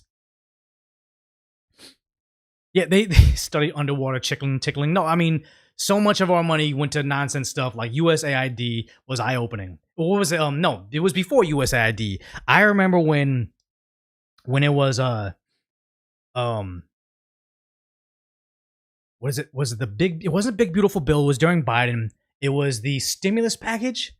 was a stimulus package. I forgot what it was called. What was it called during it was before Doge, before Trump. It was during the lockdowns. They wanted to pass this bill, and they found out that inside the bill there was ridiculous things like counting the Green New Deal. Wasn't that? It was a lot of pork in it. It was the CARES Act? Maybe. Inflation Reduction Act? No. Before that. But it had things like counting the number of amberjack fish in the Gulf of Mexico. Oh man, I forgot what it was. Maybe it was just a COVID relief bill. It was supposed to give money to Americans, like Trump, the omnibus spending package. That's what it was, Javi the Great. It was just Trump said, "Hey Pelosi, if you give me a clean spending bill, I'll sign it that just says cash in Americans' pockets." He'll sign it. But they kept on trying to attach stuff like counting the number of amberjack fish in the Gulf of Mexico, furthering LGBT studies in Afghanistan. This is before Doge. It was like that was the eye-opening moment of how much the government doesn't know, how much the government's essentially defrauding us, I think. So people say, "Oh, repeal the 25th and stuff." I honestly think only net taxpayers vote. You make that a rule, or you take a basic civics test before you vote. So if you go to the polling place and it says, "Hey, you really love Obama, you like that bumper sticker, you like change, you like yes we can," before you cast your ballot for Obama, it says, what was the most recent position Obama had in office? There's no helpers or whatever. Like, if you don't know what Barack Obama is currently before he was running for president, honestly, I don't think your vote should count. Like, you can't tell me Kobe Bryant is my favorite basketball player if you don't know what team he played on. Something simple that if you're even minutely aware of the person and not just falling in love with pop culture because you saw it on a commercial or whatever, you should know. Donald Trump is yes or no. Donald Trump was a U.S. senator. If you don't know the answer is no, your vote shouldn't count for him. Both ways. That, or if you're a net taxpayer. If you're not a contributor to the system where you take more in benefits than you do in payments, which I live most of my life as that, your vote shouldn't count, because we can no longer have a system where the poorest 51% of the country votes for the richest 49% of the country to pay their bills. And that's what we're slowly becoming right now. Build Back Better. No, it wasn't that. What is it? I've noticed a lot of college students have emotional morality and opinions, and I find it very inconsistent as I view it through a pure logical lens. And that's what they say. When you're young and you're not liberal, you're heartless. When you're old and you're not conservative, you're brainless. And that's what it is. All Democrat agendas and beliefs and thought and reasoning is based in goodwill. Make the planet greener. Cool, that's awesome. Can you control the CO2 emissions China's put in the ozone? If the answer is no, it's just going to make us worse. They're still going to pollute 10 times as much as us. You're not really moving the needle on that. With your plastics or with your paper straw. Help homelessness. Well, if you don't target the idea that we have fentanyl coming in the country and we don't imprison drug dealers, you're never going to stop these people from becoming criminally insane on our streets doing drugs everywhere. They're all, what is it? The road to destruction's paved with good intentions. That's what this is. They don't live in the real world. Oh, it's because we're educated, so we're more liberal. It's like, no, it's because you haven't lived in the real world. You're in this weird bubble where you're not exposed to real things. Like, I'm still on the UCLA subreddit. It still pops up on my feed on Reddit, and you see all these, like, very, very well-off UCLA students complaining about, oh my God, there's a homeless guy there, and he doesn't belong here, and he's like assaulting girls, or he's doing inappropriate things in the library. What do we do about it? It's like, didn't you motherfuckers just march against defunding the police? What do you think school PD is gonna do about this dangerous criminal that's walking amongst you? You always have these things of like, oh, I'd like to help these guys out and give them funding and all this stuff, but when it comes to actually facing it, the reality of the problems you caused or the problems you allowed, you're surprised because you haven't lived in it. Yeah, it's sad. It's sad. What is it? If someone says 40 things the same way they did at 20, they're either super gifted, rare, or almost always a moron who hasn't evolved. Where they just have, like, they live in a bubble. They haven't exposed the real world. And it's sad because I have a lot of very, very liberal friends. And sometimes I'm like, you guys live in LA. Like, eventually you're going to be a victim of violent crime. I do not want you to be a victim of a crime. I don't want your office to get broken into and you to lose all your expensive things. I don't want you to have to learn a harsh truth about what soft on crime policies have created for you as a tax-paying citizen. I don't want it to happen, but I know it is. The sad part is, some of these people, they can be victim of a violent crime. Someone can get in their vehicle and assault them while they're parked out front of their, like, just a regular residential street, and they still won't red pill themselves to, that guy could have killed me, but guess I gotta vote Democrat, so he just needs help. It's like, no, your life almost ended because nobody's arresting these people, and you still can't fathom the idea that you've caused this environment. And just because you want the victim today doesn't mean there won't be a victim tomorrow. Passing the buck, hopefully it's not me, and just living with it. We don't have to live this way, and it's sad that people choose to, and they just think it's just a random part of life. It's very sad. So the next one over here is just, despite not accomplishing a single thing, ICE protesters are still out there outside hotels of federal agents, waving foreign flags. None of these, they have American flags. I think they're just doing it by pressure, but still waving a flag of a country they demand they not go to. And also, if you try to go into this country illegally, they would throw you in jail immediately and deport you. But, never mind that. Yeah, music. They're making noise because they think federal agents are on side. They have no verification of that. Despite the fact that when they see somebody arrested, they try to shame them and shout, and they make their little viral moment. Leave him alone! You guys cannot do that. That's illegal. You guys don't... Coming from someone that I know that knows nothing about due process, knows nothing about the immigration system, and knows nothing about why they're detaining this specific individual. They just get there, and they default to, ICE is arresting him, he must be an innocent dad, not potentially a assaulter.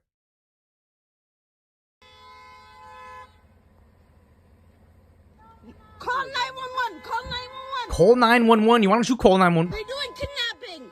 Kidnapping. I don't think this is what kidnapping looks like, but then they've got their talking points on social media, and they just mindlessly repeat it. That's illegal. Leave him alone. Leave him alone. We've seen countless videos like this, and it's never changed a thing. Leave him alone. Leave him alone. Leave him alone. You guys are doing kidnapping. You guys are doing kidnapping. Kidnapping.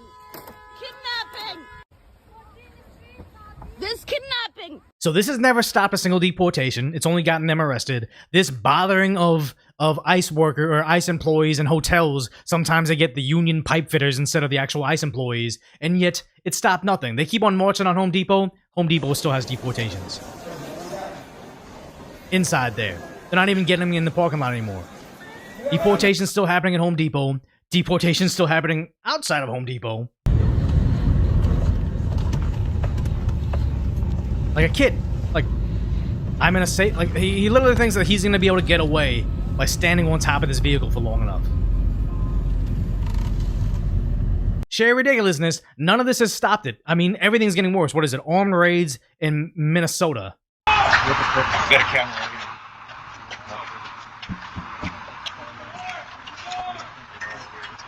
And here's the thing, they're not going after dads that are just minding their own business, paying their taxes.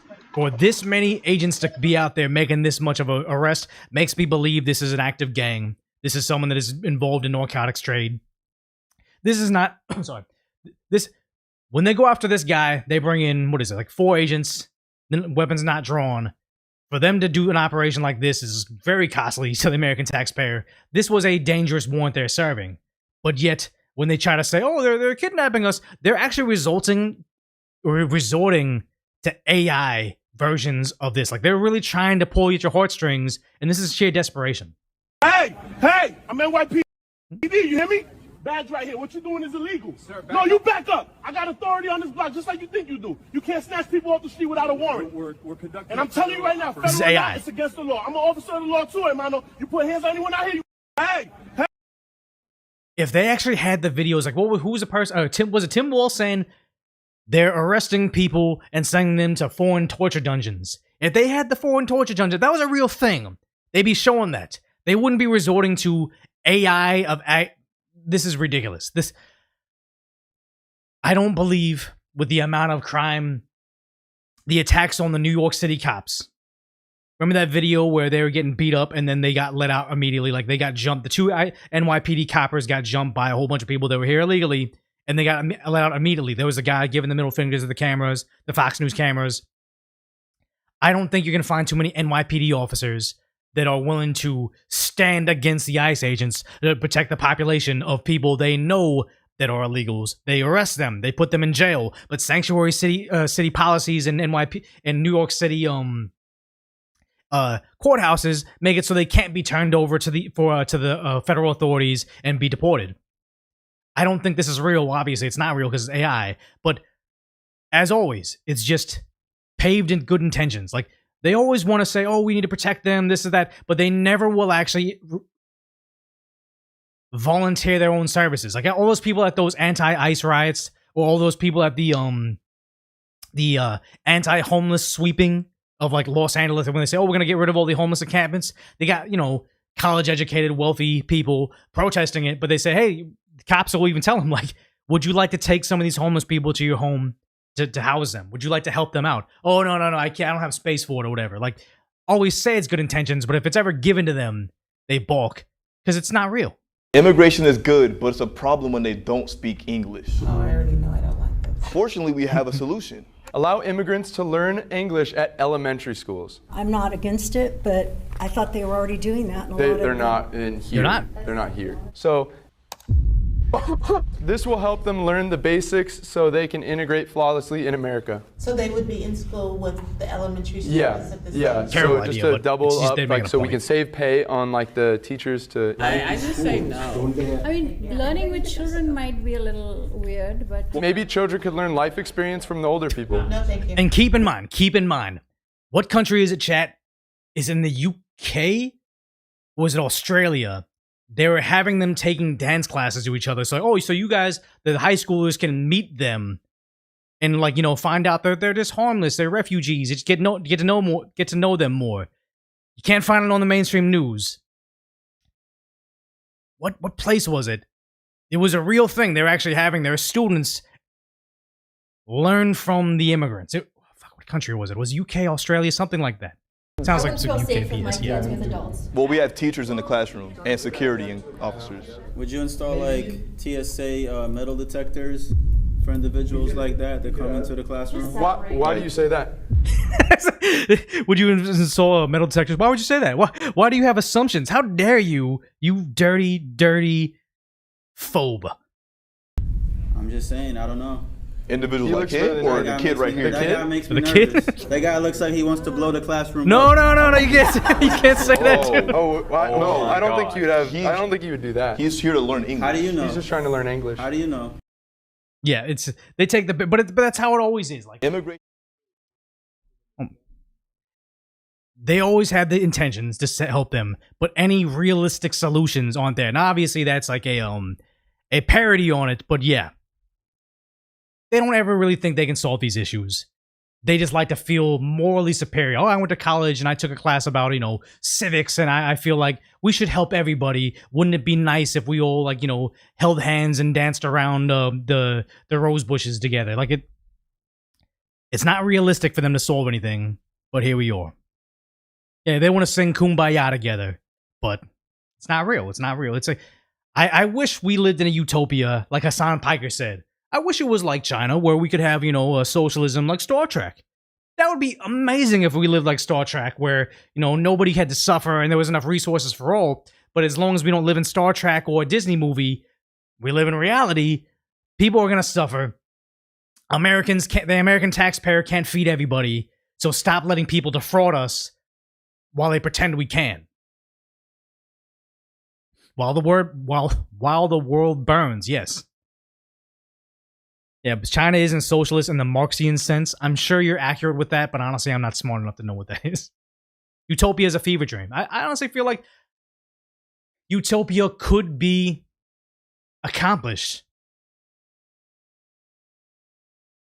in a world where technology and resources could could accomplish that, like free energy, like what is it called, the Dyson sphere around the sun, so we don't need oil or anything. We can just harvest all the energy from that giant nuclear reactor or fission reactor in the sky. Cloning is easily where we can have one cow, keep them alive, and just replicate beautiful steaks for everybody to eat. Like, obviously I'm just making shit up, but it's just, it could exist, but not in our lifetime. China's closer to fascism than communism in its current form. I mean, all I know is I don't want to live under a Chinese regime. Everybody that thinks that they would want to, thinks they want to under the assumption that they're going to be a part of the 1%. Nobody willfully joins communism or socialism because they think their life is going to be more like the homeless guy. They do it because they think their life is going to be more like the oligarch. Yeah, I do like Ian Crossland. I think he was on the... Wait. Am I getting them confused? When I was on Timcast IRL, does anybody know? When I was on Timcast IRL, was I on with Ian Crossland? I thought I was on with Ian Crossland.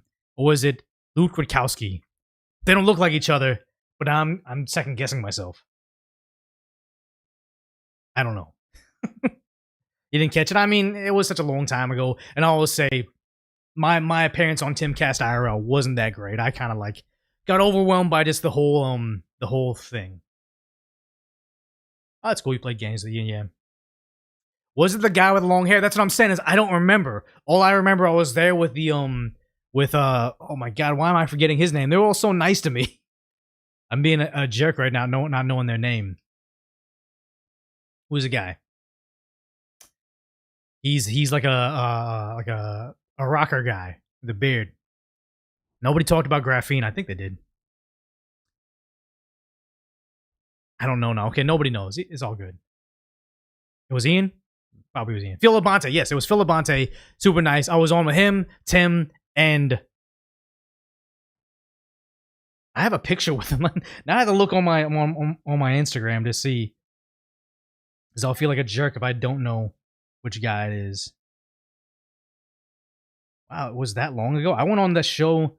It was Ian Crossland. Good God, I'm so sorry. It was Ian Crossland. And Phil, yeah.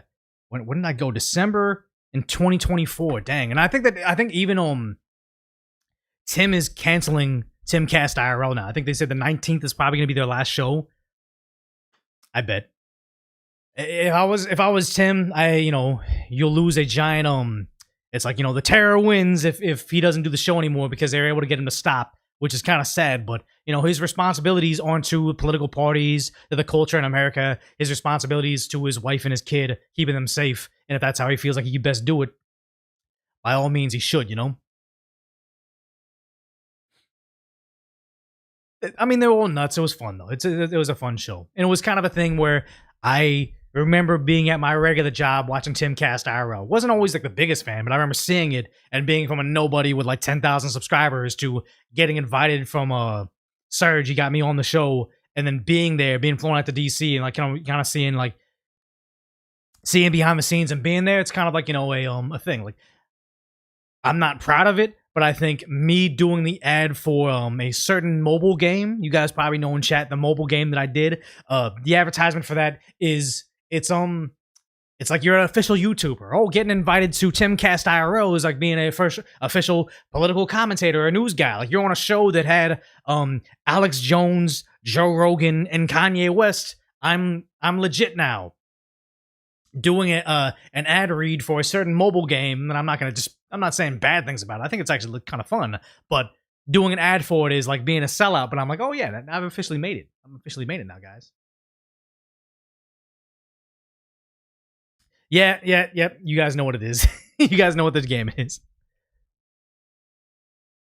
Yeah, it's street cred. It's street cred. When you do an ad for that game, you're an official YouTuber. It's kind of funny how they're seen like that because every YouTuber's done an ad for that game, but it is what it is, No Name says Decoy got flown out like a OF girl. LOL kidding. No, I mean, I'm not offended because I'm not the biggest YouTuber. When I found out that, I got flown out, I upgraded my own ticket to be first class on the way out there. Very expensive, but business expense. So I flew myself out first class there, and it was amazing. But the ticket they got me to fly back was coach near the end of the airplane. Just not a good middle seat, and the flight from the East Coast back to the West Coast because of headwind is like an hour and a half longer on the way back than on the way there. So it was a worse flight, middle row, and then finding out they didn't fly me Spirit. They were good. They're good. They flew me. I think it was like maybe American or something, or United. But just I found out that one of those like lefty, like almost like provocateurs that they went on Timcast IRL, they're like, "Yeah, you've been fair to me. You flew me out first class to and from there." And I'm like, "Wait, obviously you don't get paid for your appearance," but I'm like, "You guys got sent out first class? Like, the fuck?" I imagine if you guys got flown out first class, you did not stay in the hotel that I stayed in because it wasn't terrible. I'm not going to complain about my visit because it was an amazing just experience to do that, and they foot the bill. But why does a liberal provocateur, like, almost rage bait channel get more better treatment than me? No, I think if you got paid to go on that show, it would sully it. Like, I think about the Whatever podcast, and like I actually knew girls from my old job that went on that show. If you get paid to be on there, it changes the dynamic because it's like being at a job. You should be able to walk out at any point in time, I think. Don Lemon wanted $50,000 to be invited. I'm sure he did because it's a grift for them. They don't do anything for the cause or like, for I'd say for the bettering of your brand. Like me being on Twitch is something that a lot of people wouldn't want to do, but I think it's good to be on here to reach a new audience and say, hey, look, they want to call us scary racists or people that are going to do like or evil things or whatever. But honestly, I want to speak to the Twitch audience. I want to speak to the people that don't normally. I would venture to guess the average Twitch viewer has never seen Timcast RL. They might know about Tim Pool, but from out of context clips reposted on Blue Sky or Threads or something. I think it's good to speak to the other side. Don Lemon would not do it for the betterment of his cause, like for his liberal values. He would do it as a grift. Here's some money. That's it. Yeah, thank you. Thank you for, like, if you're over here from YouTube watching Twitch, I appreciate that. And to everybody that gave me the Twitch Prime sub, I really appreciate that. And if you guys aren't aware, I'm not trying to plug it too much, but you have free money if you don't know about it. If you have Amazon Prime and you don't watch on Twitch, if you connect your Amazon account to twitch.tv/decoy, you can give me a free $5 subscription. No money to you. It just gives money for free in my pocket, so it's pretty cool. Hey, you guys understand. Like, I think it's a pretty cool audience, like the Decoy universe. You guys aren't the extreme people on either side of the political spectrum. You just like common sense. You may not agree with me everything politically, but you still hang around because you just want, you want the discussion. You want to see the other side. Like, in the very beginning of my... Oh, thank you, Nuweni for the Prime sub. Really appreciate that. But, it's just about hearing the other side. Oh, no, I said, in the beginning, I would have people that would give me, like, super chats. Like, here's $20, here's $30, here's $5. Like, someone that supported the channel when I was making no money on YouTube, they were helping me out. And they would say, hey, I don't like the way you kind of disparage Trump in that comment, or you almost seem to kind of have a liberal value there. If you don't, like, correct course, I might have to stop supporting you. And I'm like, I don't want anybody to own me, like, especially not a network, but just, I don't want to pretend I'm someone I'm not to adhere to people that are going to be constantly making me pass this purity test of how conservative or how MAGA I am. It's like, no, I'm just a regular guy. You either handle me having a bad take here and there, or accept the fact that I'm not a mere spokesperson for your own personal values, or I'm never going to be able to retain you as a viewer anyways. It should just be a regular audience, Yeah, just do it for the love people will follow. And I think that's the thing. I don't think Brett Cooper played a role. I just think that she's genuinely who she is. And people latch onto it, not because they're clones of her, but because they appreciate what she brings, I actually am a fan of Avant-Garde. It's the craziest thing. I think Avant-Garde is the funniest thing because it's like, you could never DEI Avant-Garde. And I think that people probably don't know what it is. I just want to pull it up real quick. I saw this on, Instagram. But you know what? Not this. Let's see, hold on. How do I play this without the audio? Because it's going to be all like, it's gonna be all copyright. But this is a group right here where it's like they're all Japanese women. They all get the same wig or the same haircut. They're all the same build, around the same height, and they're just a phenomenal dance group. They're really good at what they do. And it's like the slightest amount of diversity, equity, or inclusion would completely destroy this. This would be done. This would not be avant-garde again. And I'm like, it's probably one of the only places in dance, because dance is very liberal. Oh, thank you, Godspeed Gaming, for the Prime sub. It's the only, not RIP their mom. They're not related, guys. How dare you? But it's like, oh, thank you, Force B for the Prime sub. Appreciate that. But it's like, yeah, there's no diversity. There's no different bodies. There's no inclusion. It's just like, hey, you either look like this type of Japanese woman, you have this body type, and you are willing to get this haircut or pin your hair back and wear this wig, or you can't be part of it. Like, I love this, not necessarily because they're exclusionary, but because there's something that's so rare now. They're never gonna allow a group like that to ever exist ever again, because the woke left demands that you accept their DEI wokeness. It's worse than the Blue Man Group, because it's like you have to be a Japanese woman, probably like 5'4" to 5'5", with that haircut, and probably weigh like 100 pounds. That's it. And the sad thing is, if you put one inkling of DEI in there, I'm even talking about like a darker skinned Japanese woman in that group, it's going to mess the entire thing up. It is. And it's sad. It's sad, but you know what? We don't see this anymore. Wait, my pronunciation of avant-garde? How do you pronounce it then? Avant-garde? Maybe. No, I'd say it's sad that it doesn't exist anymore, is my perspective on that. Avant-garde? Yeah, I always find it funny. So it's avant-garde. When someone says, Decoy Voice didn't pronounce his name right, he's being offensive, or he says woman the wrong way, it's like, literally like 90% of the words coming out of my mouth is incorrectly enunciated. And all of a sudden you're going to latch on to one thing. It's like, oh my God, like, this guy has missed all his free throws, but you see the free throw that he missed? Like, it's not... You either watch this, subscribe, and accept the fact that I'm going to murder the English language every time I open my mouth, or... I don't know. I don't know what it is. Oh, yeah, thank you, Ray's Busy, for your Prime sub. Appreciate it. Yeah. Yeah, no one cares. It's no one real cares. It's the people trying to silence you. The people trying to throw you off your game. The people that are like in Hassan... Oh, thank you, All Night, for the Prime sub. The English is hard. English is incredibly hard. But it's like, it's always the people trying to throw you off your game. Like, the, Hassan's been on the internet for way too long to not know the idea that when people come into your chat to make fun of your you possibly shocking your dog, they're just trying to get you off your game so the troll can run your chat. The troll can control what you do in your life. So it's like, oh, they're gonna make fun of his weight, so they want to control what he does off stream. If he has if he's stressed out and wants a chocolate sundae, or if he just wants to have a second helping at Thanksgiving, or whatever it may be, they want to be able to control his life, because they're, sad to say, they're nobodies, they're trolls, they're faceless people on the internet. They want to control what the million subscriber Hassan does in his day-to-day life. They win. The only way you win this interaction with a person making fun of you is if you address it and try to live your life trying to adhere by them. And I don't think that he knows that. It's crazy. It's crazy.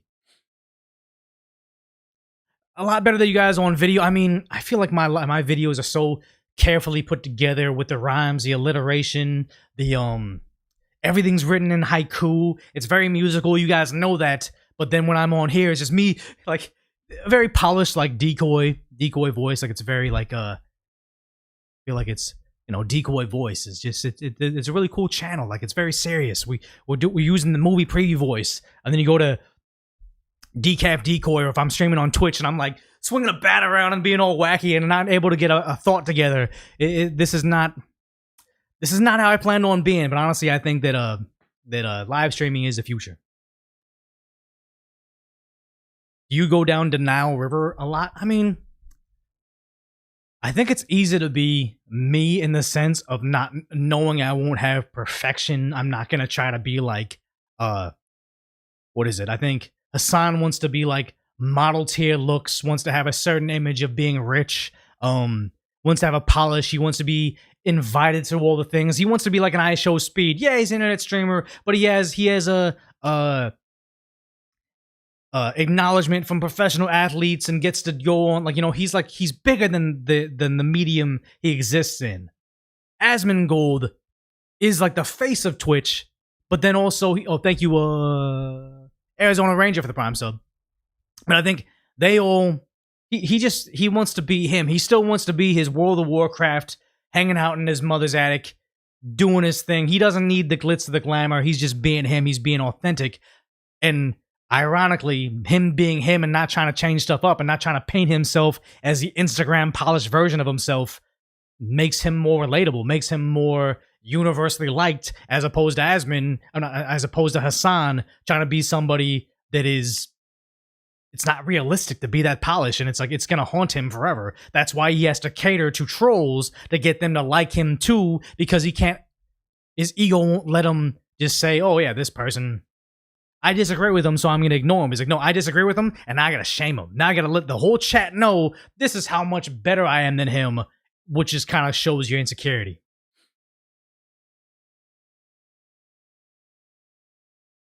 And the thing is, like, you say you do the same from all you can tell. It's like, yeah, because it's easier to be you. Oh, what is it? Thank you, Chris Shell, for this Prime sub. It's just easier to be, I don't want to say genuine, but it's easier not to give a fuck. It's easier just to kind of come on here, not to try to play a role, understand you're probably not going to be the face of Twitch, understand that you're not the best at the thing. It's just hanging out. People like that more. Asmon for Prez, XQC for VP. That's the thing, is somebody told me they didn't believe I didn't know who XQC is. And I'm like, guys, I'm not like involved in the Twitch culture at all. Like I'm very limited. My awareness of Twitch streaming culture is all from Asmongold branching out to like Tectone, Hassan, Amiru, XQC. And that's about it. Like there's that, I don't want to be mean, but there's a black guy that they call him 90 Day Fiance. Who is he? In chat, I don't even mean. Who is the guy that's got like the whole 90 Day Fiance thing going on? I know about him kind of, but I don't know him enough to know his name. Yeah, XQC's a household word. Yeah, I know he's one of the top streamers. You guys don't know. Yes, NMP, that guy. I don't know enough about the internet. Not Big Ed. He's not Big Ed. But he's had that, like, there are people saying he got the, yeah, you guys know who he is. Yeah. Yeah. So, so, yeah, I'll take the road trip. Like, I like the mythos of being in Asmongold's chat. Like, I'll be honest, I don't watch the whole thing. I'll just watch a little bit, just kind of absorb what Asmongold does in chat. But I like the mythos of Asmongold's there. He takes a pee break, comes back, and everybody's in chat. It's like, oh, scatter, scatter, scatter. Like, that's kind of cool that there's a whole, like, there's a language that they speak, a part of Asmongold's chat, and that just happens organically. Like, what is it? How long have we been streaming right now? Oh, thank you, Technical, for the prime sub. We've been streaming for 2 hours. But my 2 hours has just been 2 hours flat. Like, I understand I should be like, you know, oh, I'm gonna take a break. And then I come back and it's like, okay, cool, so I can do 6 hours. But honestly, I just feel weird. I feel weird even like having dead air on my chat. I know I should, but yeah, it's the Roshian language. It's a whole culture. Asmongold has a whole culture, and sad to say, it's like the Joe Rogan thing, where, or even like Charlie Kirk, where you have someone that is so important to a culture, to a group, that if they're gone, the next guy doesn't come up. Oh, thank you, Amy Redora TV, for the Prime sub. Appreciate that. But it's if Asmongold quits, Tectone isn't next man up saying, oh, Asmongold's audience isn't there. Now they're all going to watch Tectone instead. Oh, Decoy is going to be the next Asmongold. It's like, no, Asmongold quits. The whole, the fan base scatters. It doesn't exist anymore. Joe Rogan says, you know what? I'm just going to do UFC and deer hunting. No more Joe Rogan Experience podcast. There's no second man up. It's just done. Charlie Kirk, he's tragically gone. Turning Point USA seems kind of, I don't see anybody still watching that. It'd be like the Louder with Crowder without Steven Crowder, Joe Rogan experience without Joe Rogan. I don't think that if I ever quit this thing, even my audience, as small as it is, you guys wouldn't meet in some other place. You just can't replace somebody. Case in point, Brett Cooper leaving the comment section, leaving behind the skeleton that was the comment section machine, because you can watch her new show on her standalone. It's very different. You couldn't replace her. And the thing is, like, Brett Cooper can't even replace comment section. Like, they were a marriage of two things: the organization that could crank out 5 videos a day, and also a girl that could just peachily rant about something and have it make sense 5 times a day. They needed each other equally, and now when you tear that apart, yeah, you get a variation of that show, but it's not the same as like the lightning in a bottle that was the comment section with Brett Cooper. That was like a phenomenal thing to see organically, you know. And Charlie was turning point. That's sad. And here's the thing: it's like, yeah, you may not like Tectone, but you like Asmongold. There's all sorts of different things. Like, I think about what is it? I think, how do I even phrase this? Not every like everybody that likes Timcast IRL that watches me. Like, everybody that knew about me from Timcast would like me, but not everybody that likes me would like Timcast. I think there's far more overlap between the Quartering and Tim Pool than there is in me and either one of them. But it's hard for me to draw this bubble, but you guys kind of get it. Like, where I exist, they exist, but then not all of my people like their thing. I'm not even making sense with that. Let's go ahead and get to the next topic, because I want to talk about this right now. Is Caleb Hammer. He's not even that, like, he's not political at all, but he's a guy that does financial audits on YouTube. Amazing channel, amazing social media, seems like a nice guy. But all he was doing is exposing people for making bad financial decisions. And now the left was like, oh, cool, he's good entertainment. And now they despise him. Because let's just look at this brief clip of him exposing people for bad decisions. Joint mortgage? Yes. Yeah. 4.3 rate, we like that. Oh, thank you for the prime. Oh, thank you for the prime. What is the balance? We got it at a good time, but oh, here we go. I just don't like the house. So oh, good. $260,631.08. Why don't you like the house? Because it doesn't have a pool. People in debt, they need a pool. So we'll just keep going through this. Cannot do another one of these tools, including bankruptcy, until you change your fucking behavior. Stop filing You can't for do bankruptcy. any of these shortcuts until you change your behavior, because you'll just end up with more debt. It happens every episode, and you guys are just continuing that trend. So no bankruptcy, you said? No, not until you change your behavior. Because you're going to end up in bankruptcy again and be even further back. Because then you'll end up in the same amount of debt again and be double Okay. Oh, you owe $52,000. He tells these people that aren't doing the right things, they need to change their actions. And it's just like, he lives in reality. Here he is. This is him telling, I think this couple are undocumented. He's telling them red pill truths. Or no. Well, what if I agree to it or no? He's telling them to get a bucket. Oh, thank you, Mr. Grimm, for this Prime sub. And the other person for giving me a sub. I'll look at all this stuff at the end, too. daughter needs a car too? Nope, no, she doesn't. She can get her own car. She can work and get her own car. Do you agree to it or no?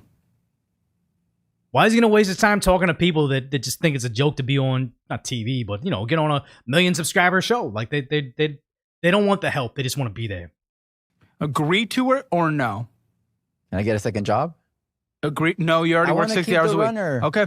Then that's it. I'm ending this. This is no conversation to be had. I'm ending the episode. If you're not willing to take literally the most basic sacrifice in the one thing you have, there's nothing here, and you guys are and I'm sad to see that. That is sad. And that's not me wanting to end this because I'm outraged or anything. If they're not willing to take a single basic step, I'm done. So he lives in reality, and he was someone that just the internet embraced. Like, I don't think everybody online needs to be political. Like, I hear from people that, like, you know, tell me on the side, hey, Decoy Voice, like, YouTubers like I've talked to, I love your channel. I just kind of wish I was, I don't want to say brave enough, but like, I wish I could make political stances like you. And I'm like, no, you just do entertainment content. You're a vlogger, you're a fashion, you're a sneaker guy, you're a watch guy. Like, not everybody needs to be political.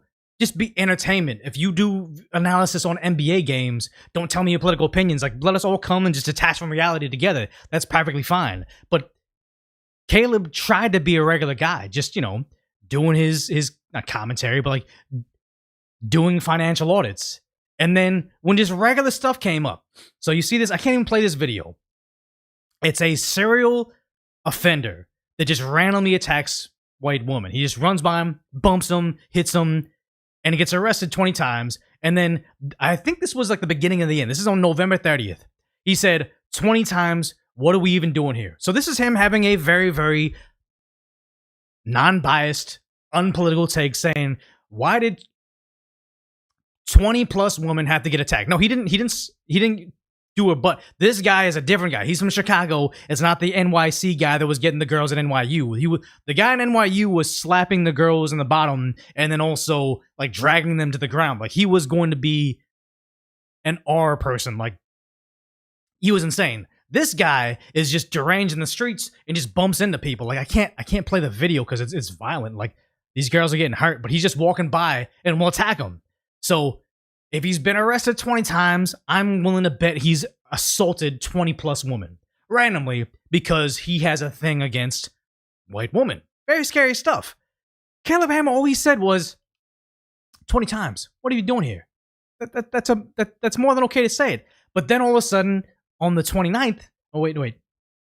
Yeah, no, okay, so a day before they said, hey, they can't find anything that puts him in a political camp, so they call him spiritually conservative. Because apparently being based in reality and saying don't overspend makes you spiritually conservative. And then now Reddit is just going off saying, oh, he's Caleb, you're a monster. I watch more of your content and the majority of viewers, I don't even, how can I can't.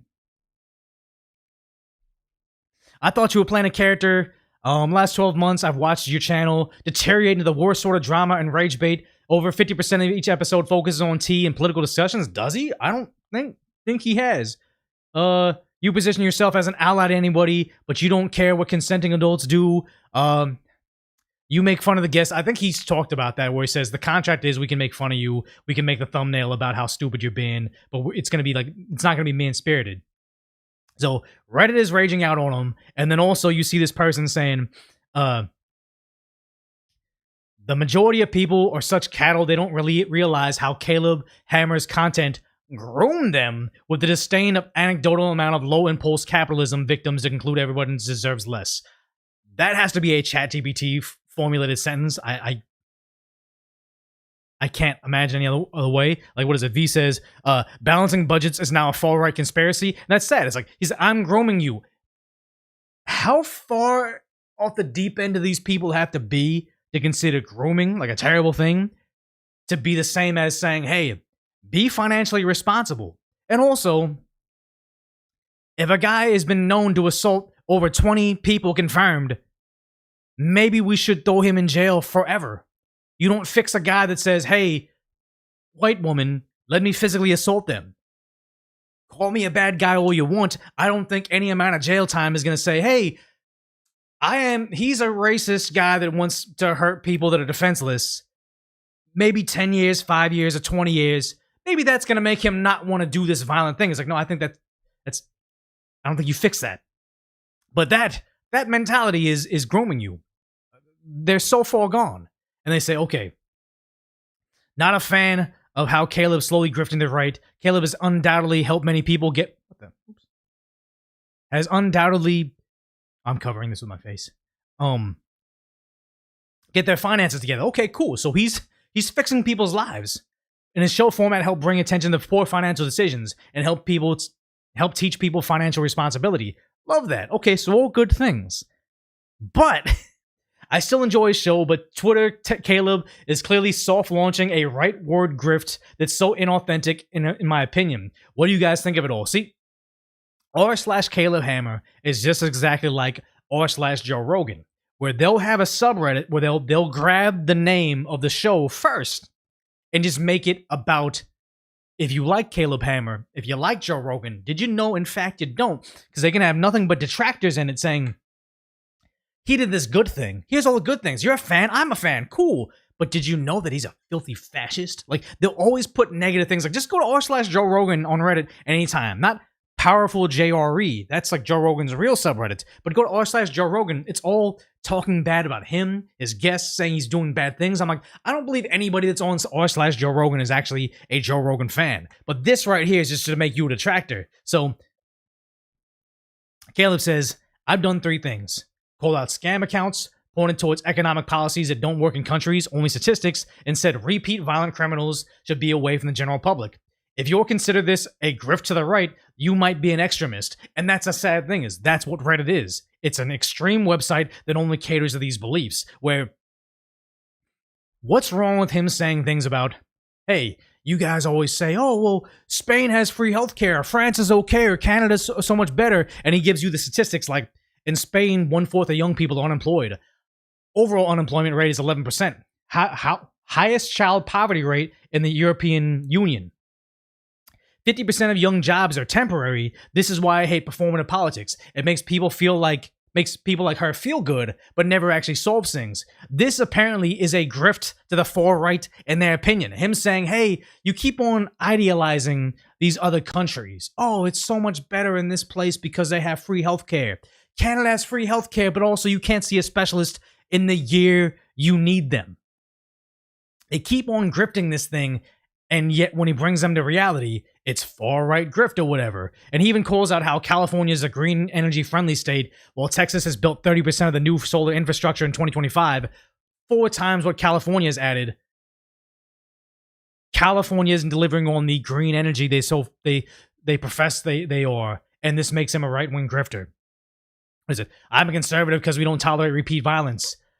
I recently took many political compass tests after being called a fascist, and I'm a centrist as it gets every time. So maybe if you immediately throw someone an ideology because your position is insane, that means you're the extremist. But the problem is when you have a place like r/Caleb Hammer, it's only going to point them to the extreme side. And it's kind of sad to see in real time a regular guy that has nothing but... I closed the window. But has nothing but goodwill towards the people saying, hey, you're in debt. Let me help you get out of debt. They now want to make it so everybody remains a wage slave the rest of their life and can never dig their way out of debt, keeps on living beyond their means because he's conservative now, because he doesn't like violent crime to occur. It's very sad because even now, now that they've decided he's the bad guy, he can do no right anymore. Like you see this girl posts on TikTok saying, a literal balding man, possibly 6 years older than me, just asked for my number during my set. I think she's at a gym. Said he'd been watching me. I legit rage quit my workout and left. So this guy's like trying to hit on her at a gym, and she got all mad. So Caleb says, just came across this. Women are confused as to why men no longer approach them. Worst she can say is no. And it's like, this guy's lucky she didn't contact his employer and say he harassed her with the insane energy she clearly has, where it's like, yeah, a guy asked for your number. He maybe did it creepily, but how many girls have posted content at gyms saying, oh my God, this guy approached me and he made me feel so uncomfortable. Like, look, he's watching me. I need to complain about it. Like, it's content to them to say, ew, ugly guys exist, unattractive men are there. It's like, yeah, they're perpetuating this thing. But since Caleb Hammer said it, now it's all bad. Like everybody, they were all calling him out saying, it's gross that at one point I actually like Caleb Hammer after this comment. Caleb Hammer is a fat, involuntary celibate.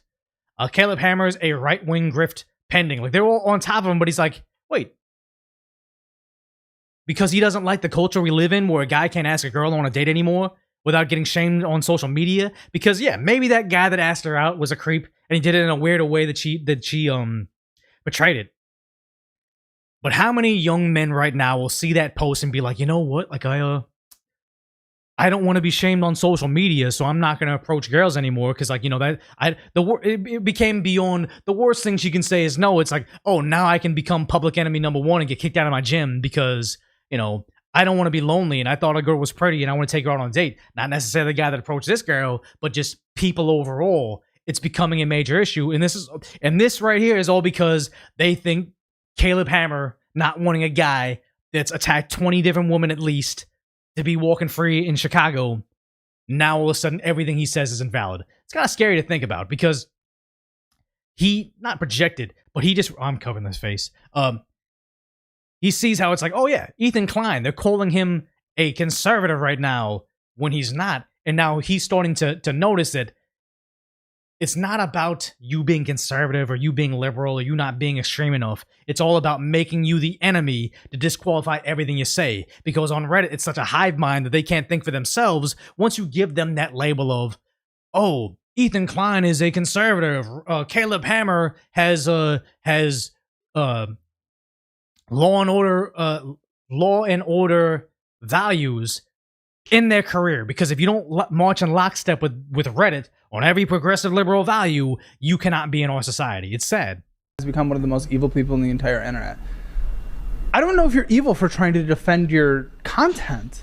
But if I may point out here, look at the name. Like, there is Noah Workman. There's a flag attached to the name. I know, but Ethan is pro-Palestine. I know, but that's the thing, is that they. But usually they the talk extremists, the leftist extremists, They are talk about anti. Hila's past. Yeah. And then they go, oh, okay, like they're anti, and they can say that they're not a million times. But that's the issue, is that, like I said, once the narrative's already painted, and once these people are insane, these aren't normal people. No. Yeah, no, definitely not. I mean, they're in a bubble for sure. Do you get? And that's the thing. It's like when I talked about earlier this show where I was like, hey, on Reddit, they're talking about this Asian influencer, and this girl was like, oh, he's so bad. I had an experience with him, blah, blah, blah. And I'm like, okay, I wonder if she actually knows this Asian influencer guy. So on Reddit, I clicked the username and saw the post and saw they have various mental illnesses. They have ideations of ending stuff, ending stories. You know what I'm talking about? They are on all sorts of medications and trying to balance the different medications they're on. And it was like, yeah, I feel for her, but also I don't take her opinions valid anymore. If she's going to say all these negative things about a celebrity and have thousands of upvotes, not even an internet celebrity, just an online influencer guy. If she has thousands of upvotes about her bad experience with this influencer guy, I don't think her opinion is valid if she can't, like, maintain her own life with any semblance of good. Like, in debt, and can't manage to keep a job. Like, there's all these issues they're going and they're just pouring it out on Reddit, but somehow they're the unverified subject matter expert when it comes to this celebrity, and just Reddit piles onto it. It's like, yeah, they're not well people. We don't want their approval. And sad to say, if you even look at the information they post about me on Reddit, it's like, yeah, they don't like me, but honestly, if they did, I'd be doing something wrong. Very extremist in a bubble, so that kind of makes sense. Like, one of the most evil, no, I'd say one of the most petty. If you want to be genuine and objective about it, take this whole thing, the post, the words he made her read, the most petty. I don't think what he did was evil with that. That would you say her statement is evil? No, it's petty. No, it's petty. It's a little embarrassing, humiliating. It's humiliating. But I think it's meant maybe to. it's a little embarrassing that Ethan did that. Oh, to well, a certain point. don't But that's break what the it law. is. Most evil online. Like, again, No. there is no objectivity here. Here we go. Here, and this is kind of the people we're talking about. Here's another drop link. I'm putting in real quick. Ethan is right wing now.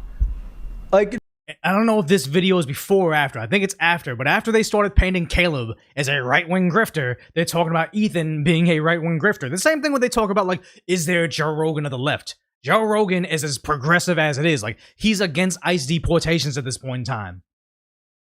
He is left-wing. All these guys are left-wing. Like it or not, Tim Pool is like center-left. He's a progressive. I'm probably the most conservative of, like, the milquetoast commentators. Like, I'm very law and order. But now they're starting to realize you cannot share a single thing without getting jammed back into it. Either you comply or we're going to just slam you. Ethan Klein now is a right-winger.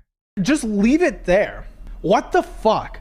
Objectively, in every way whatsoever, take any policy position that Ethan has. He's not even close to right wing. No. Not even close. He is single payer, Medicare for all. He is incredibly socially progressive.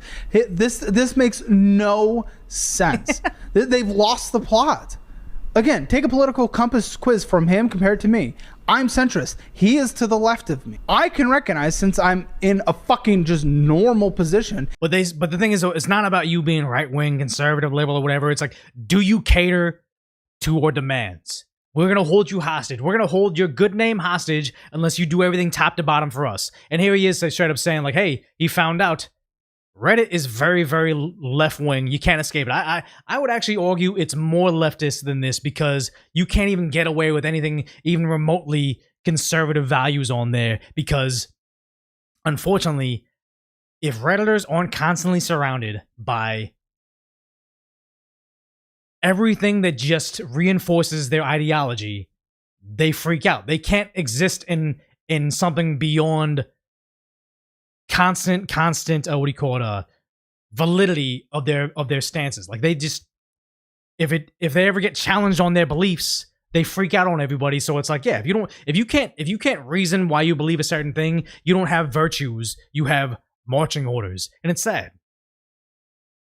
Yeah, it's always a parity test. And Reddit censors more than anything. It's like Reddit censors, Blue Sky censors, Thread censors. It's like you really can't have freedom of speech until Twitter was purchased by Elon Musk and then made it into X. Honestly, I think that probably I wouldn't even be on Twitch right now if it wasn't for the pendulum swinging. I think all the companies really saw the writing on the wall when Donald Trump won the popular vote, and then all these woke movies started failing at the box office, and then regular stuff like John Wick Part 4, a Fast and Furious movie. Like people just they crave regular stuff again. So they realize, okay, maybe we need to platform people that are more moderate, regular people.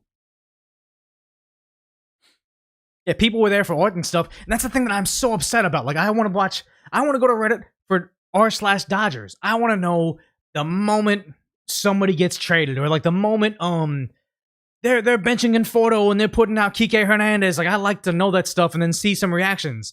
But it's so much political nonsense put in there, like, oh, the Dodgers didn't do good.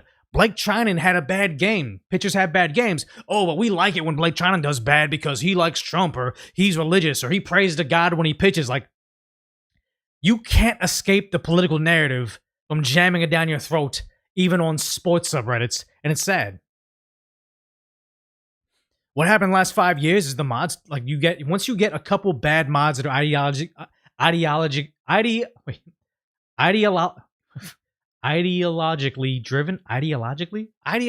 driven. Jesus Christ. Ideologically driven. It slants everybody else to step in line because that mod will ban everybody else. It was kind of like what I think happened to the Philip DeFranco show. At one point in time, he was unbiased, but I know he has a large team. I think they're based out of Burbank, so that's kind of a liberal area. Once he probably had one writer or one researcher that had a bias of being anti-Trump, everybody else was kind of forced to be down that path. And I don't know if Philip DeFranco himself became a insane liberally biased, like just a echo chamber of what the mainstream media tells you. But something in that team went very left. And once it started to go down that path, you could never pump the brakes. Like, who could really go on the team of Philip DeFranco and start to kind of shed light onto, hey, maybe CNN's wrong about this stuff. Maybe we're wrong about this stuff. Maybe people see Trump positively because that's what all the polls say. If you said that, you'd probably get fired instantaneously. So it just becomes this snowball effect. Yeah, toe the party line or else. It's very sad. Yeah, RIP Reddit used to be cool. Very, very sad. Very sad that what happened to him. So what's getting scary is over in the UK. Someone just got 6 months in jail over offensive posts on Twitter. And why do their judges look like that, chat? What year is this? Why do they still look like that? Racially aggravated offences. Racially aggravated offences. There will be custodial terms of 6 months, and on count 6, 8, 9, and 10, custodial terms of 4 months, all such terms to run concurrently, and all suspended for a period of 18 months. If during that 18-month period you commit any further counts 2 and 4. Yeah, 6 months for speech. And it's getting so bad because it's not just America. This story is so wild to me. Daily Mail's article says, Portland jury clears black man of assault because the white man he stabbed said the N-word. But if you look into the article, I don't know how I can click this article without it showing bad stuff. Can I? No, because the side tab is always going to be like racy images on Daily Mail. But basically in the story, it says the black guy said the white man called him the N-word because I guess they said, hey, would you trade my knife for your lighter? And then for some reason he called him the slur. But I think there's witnesses, but I know the white man said after he got stabbed, he called him that. So afterwards, because the word is so bad, and it is a bad word, you don't want people saying that. It's so bad that they cleared him. The Portland jury said, you know what? Because he said the bad word, you can stab people now. It is getting very scary on how mean words are worse than violence. Because remember, silence is violence. Then words are violence. And now we're getting to a point where apparently the stabbing of an individual is worse than you stabbing somebody. It's justification. It is wild. And the thing is, though, is being someone Asian in Southern California growing up, I've been called all sorts of slurs.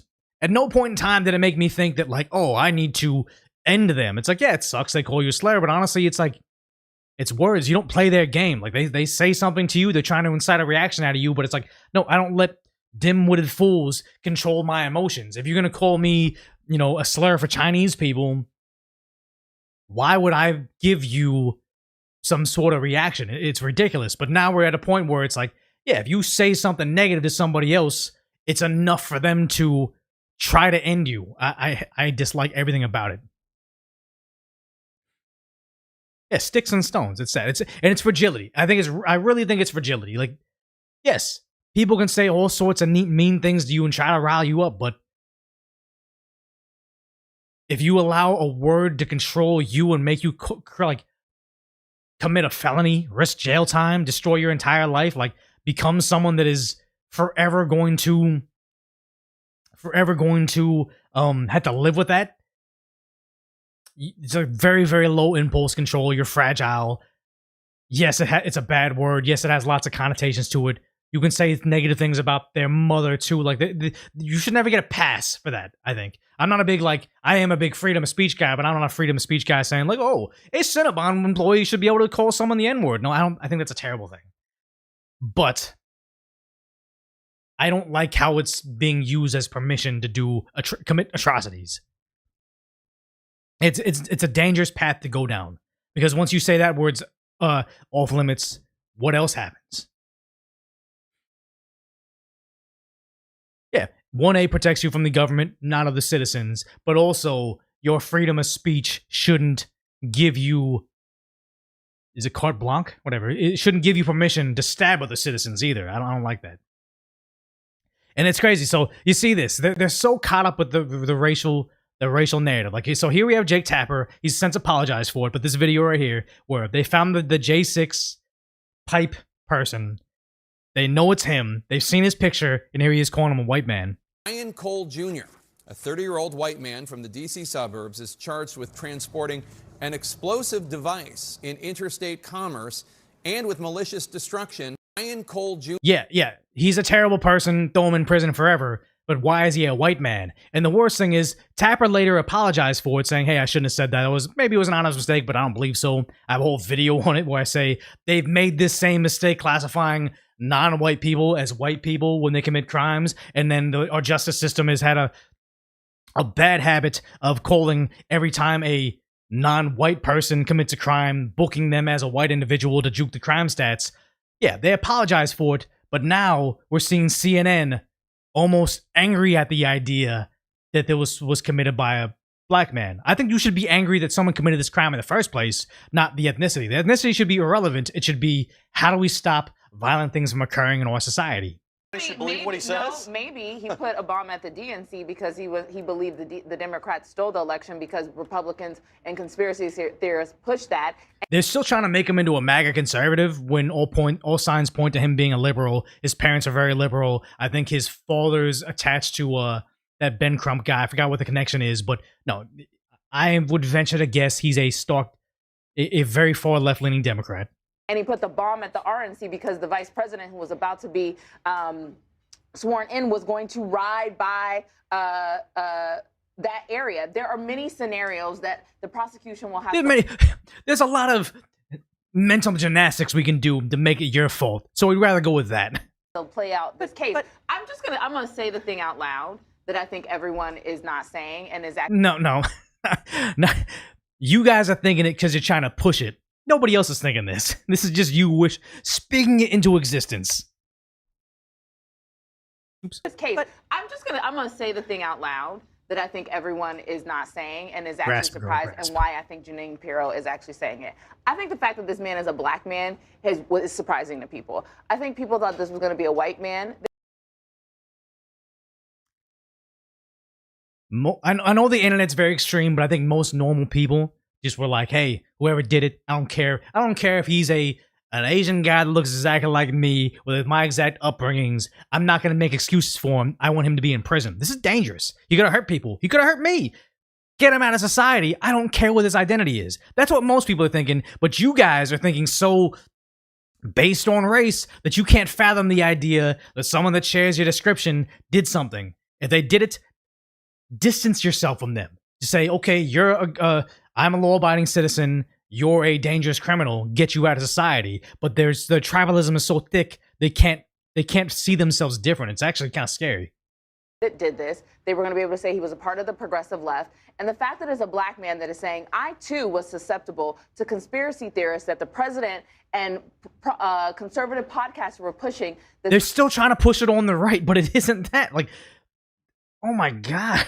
This election was stolen is a fact that they were not expecting. And now everyone is on their heels and they're trying to spin it. And I think that might be also why you think, let's not believe his actual story right now.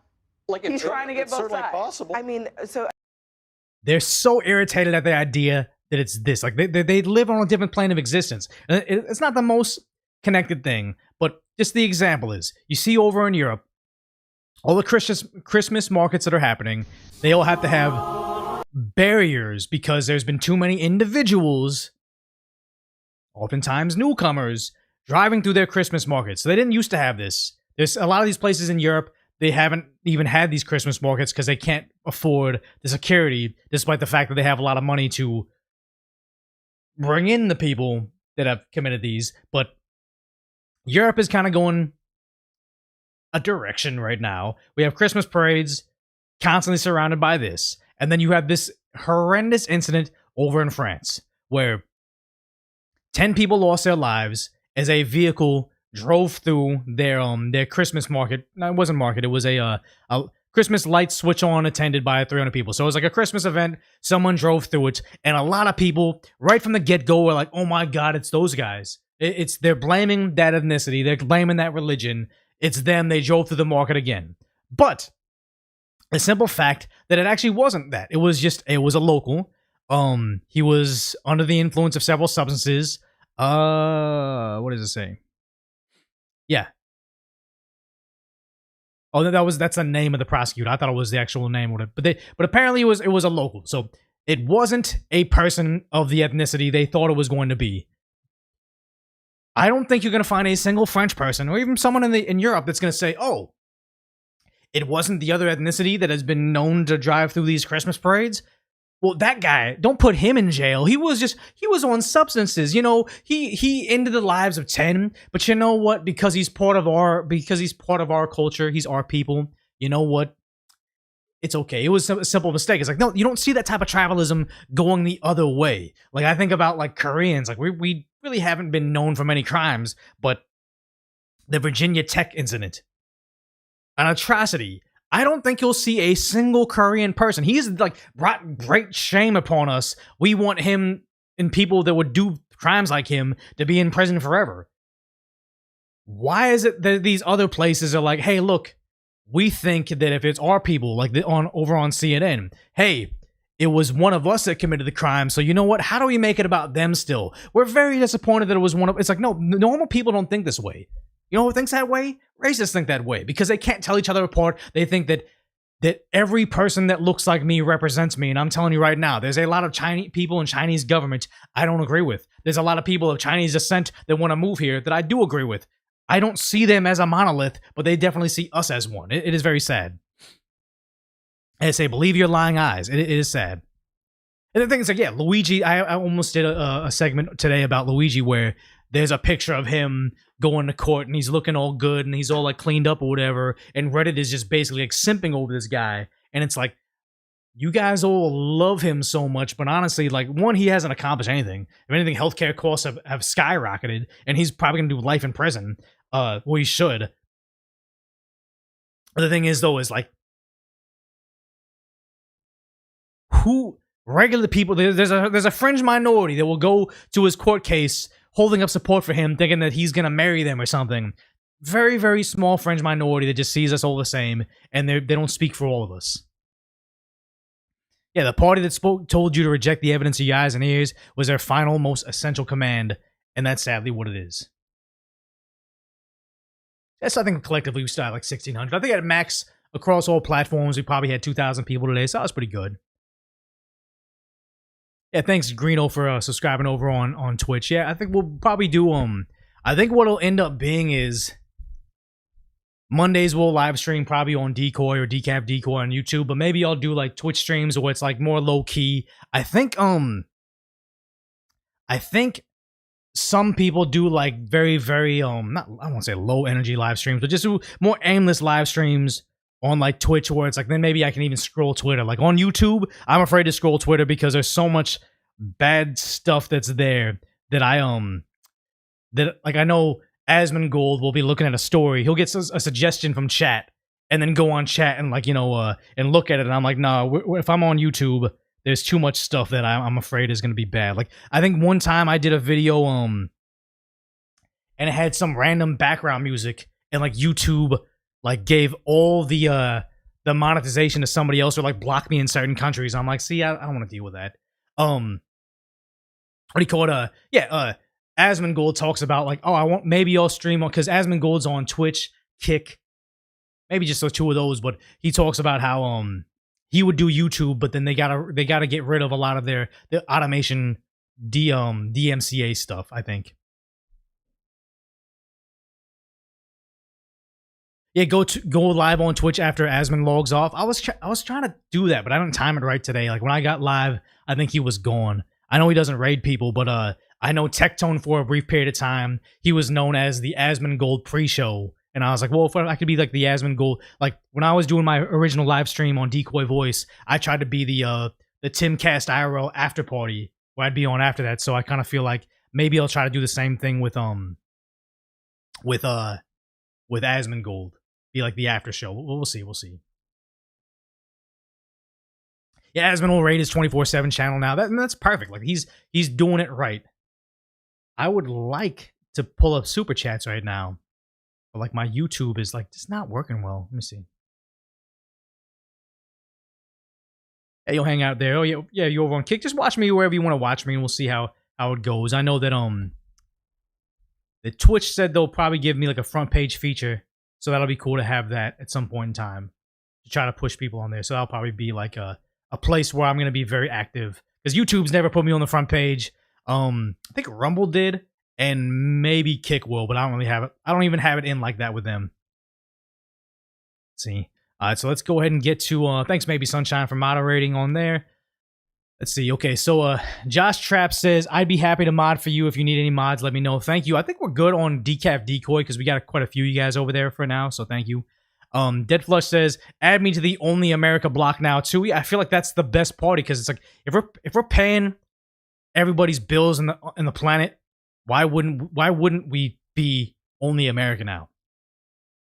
A-Train says they weren't expecting to keep up the anti-Trump stick for so long. The meltdowns in 28 when he steps down will register on the dosimeters. Well, you already see them pivoting. Like, remember, they loved Elon Musk just like they loved Trump. But once he became the spiritual successor of the MAGA movement, they started hating on Elon Musk. They're going to do the same thing to J.D. Vance. J.D. Vance, with his biracial kids and his minority wife, he's going to be the new face of white supremacy. I'm calling it right now. Well, I'm not calling it right now. They're already saying it about him. So no matter what, the Democrats don't offer solutions. They just offer villainization of the other side because they're evil. Thank you, Corporal Omega, for the dancing pear emoji. And also Marek Zelensky saying, the amount of gaslighting is normal and expected at this point. If you roll a dice and get a 6 every time, they said, not me, winner. So I don't know what that is. Kaiser Cube says, I'm an auto mechanic and work my ass off to be good at my profession. It took me 10 years to finally get a return investment, but when it did, it was like the Red Sea parted. And that's the thing is, you didn't ask for a handout. You just been working because you know that's how the real world is. And then you seeing someone in college saying, I want more handouts, or I deserve more. It's like, it's the ultimate slap in the face to say, they deserve more of your funds. I know you did everything right. I know you worked really hard and you've made it in life. But this college-educated person that's been living in a dream world, they need your support. It's such a slap in the face. Decoy voice, they not like us. Thank you, Redonk. I don't. These buttons aren't working. Thank you, Redonk. They not like us. Yeah. I would play that song because I remember when it first came out, Kendrick Lamar wasn't striking people for using it because he wanted the song to get out there, but I think he's striking now. Redonk says, seems like an inability or refusal to take personal responsibility for their own actions and a need to place blame on anyone but themselves as an excuse. I think you're talking about Caleb Hammer and the financial audit. Yeah, I think that they haven't been called out and they haven't been demanded they answer for their for their poor life decisions, and then Caleb finally sitting him down and saying, hey, you need to stop doing this thing. No one's coming to bail you out. They freak out about it. Where is this alert box? I need the alert box. I have the alert box. How do I see it? I'm trying to pull up super chats over on Twitch right now. I don't see it though. Is it Stream Manager? I thought it was in alerts.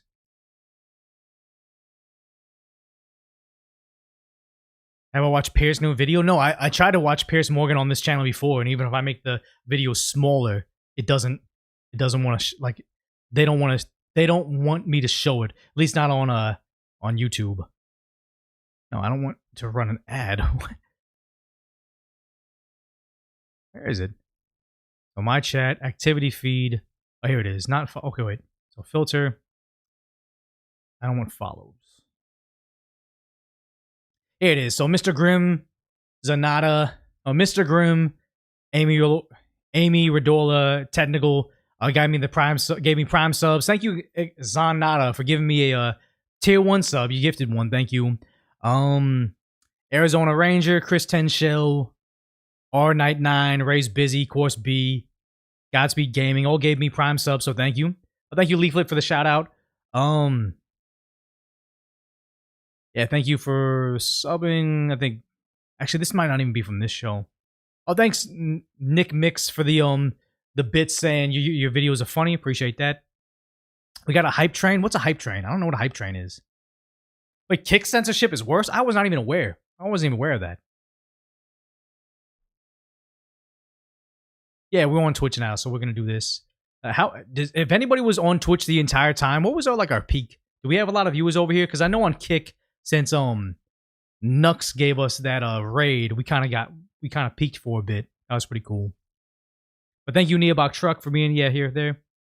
Oh wow, Donut Operator gave me a shout out for 844 viewers. That's pretty cool. Okay, awesome. So maybe we had a whole bunch of people watching. Yeah, it was like 72 people were here, which is perfect. I mean, we were just starting out. I don't even think that we want to have like 5,000 people watching the show when it's not like polished or whatever.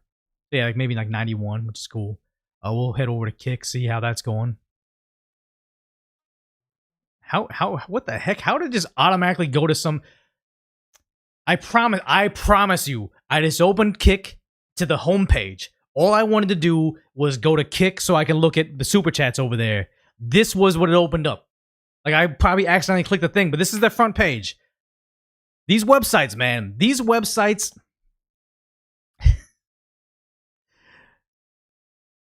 Why is it like... If only I'd be the biggest streamer ever, right?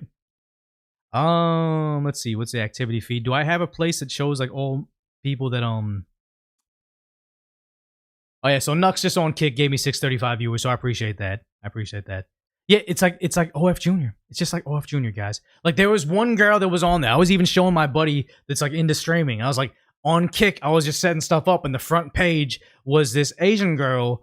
Her cleavage was out, and there was her name was a bot in the name, and the way she was talking to the chat and like the super chatters and stuff, and the way she would move, she would drink one drink, She would do this. She'd drink a different drink. She would sit there, and I'm like, I'm almost entirely convinced this girl is like AI puppet, like a Nux or whatever, VTuber, but a person, and it's just Chat GPT responding to random chatters as she goes live, and I'm like, dude, I think it's getting bad. It's so bad. And she was front page on Kick too, which was like the scary thing, you know. I think it was a loop. I don't even think it was a loop. I think it was just a puppet of just like pretty girl. They made her in what's Half-Life built on? It's no, not Half-Life. It's like she's built in the Unreal Engine, super hyper realistic, and it was just randomly responding to chatters, and people were giving her money. Pfft. I think this says the algorithm knows what you like. It's like, but I haven't interacted with anything on Kick at all. Like, I think I watch Asmongold on there, and then Asmongold 24/7 on there, because when I'm on Twitch, I see a lot of ads. Not on his thing, but I was watching it just to kind of like, you know, market research, and all of a sudden it gives me all the But you know what? Actually, because Asmongold plays that booby game. I don't even know what it's called. It's a Korean game, and like that girl's even sliding in his DMs, man. It's crazy. Yeah, Twitter docks a lot of those female models, AI from India. At any point in time, it's crazy. I can show you my inbox on Twitter. It's always like, I don't want to get people that are real that are in my DMs. Let me see if I can find just a string of them. Let's see. In my requests. Let's see. Yeah, let me because this is other. These are other people that are like brands reaching out on Twitter. But let me show you this, and then yeah, this is my inbox right now. So from December 7th to 6/5 or whatever. These are not I don't know why. Okay. There it is. Yeah, these are not real people. Why are they all white woman, probably AI images, white names? Oh my god, here's an emoji, blah blah blah. Like that. This is what my 90%, not 90%. Yeah, 90% of my inbox is this. And it's just like all the Twitch thought bots. It's constantly in there. And it's like, yeah, I can almost guarantee. Actually, let me just look at one of them, because these aren't real people, so you're not like bugging them. But I bet you if I look at if I look at their profiles, I don't even want to open these things up. Yeah, I guess I can. If I open these things up, I can probably find that they're not real people. They're not even from America. Let's see. This one says account based in the US. This is like not good. Yeah, account based in Sweden. This one says they're in Dubai, but also their account based in the UK. This one says their account based in Brazil. Yeah, so these are all not real people. Could you imagine? It's like my inbox actually is a whole bunch of like good-looking women trying to hit on me, and I'm like, get out of here, you bots! Like, nah, these are not real people. They're paying for the verification badge too. Yeah, the hot singles in my area, guys. That's on X. Yeah, what is it?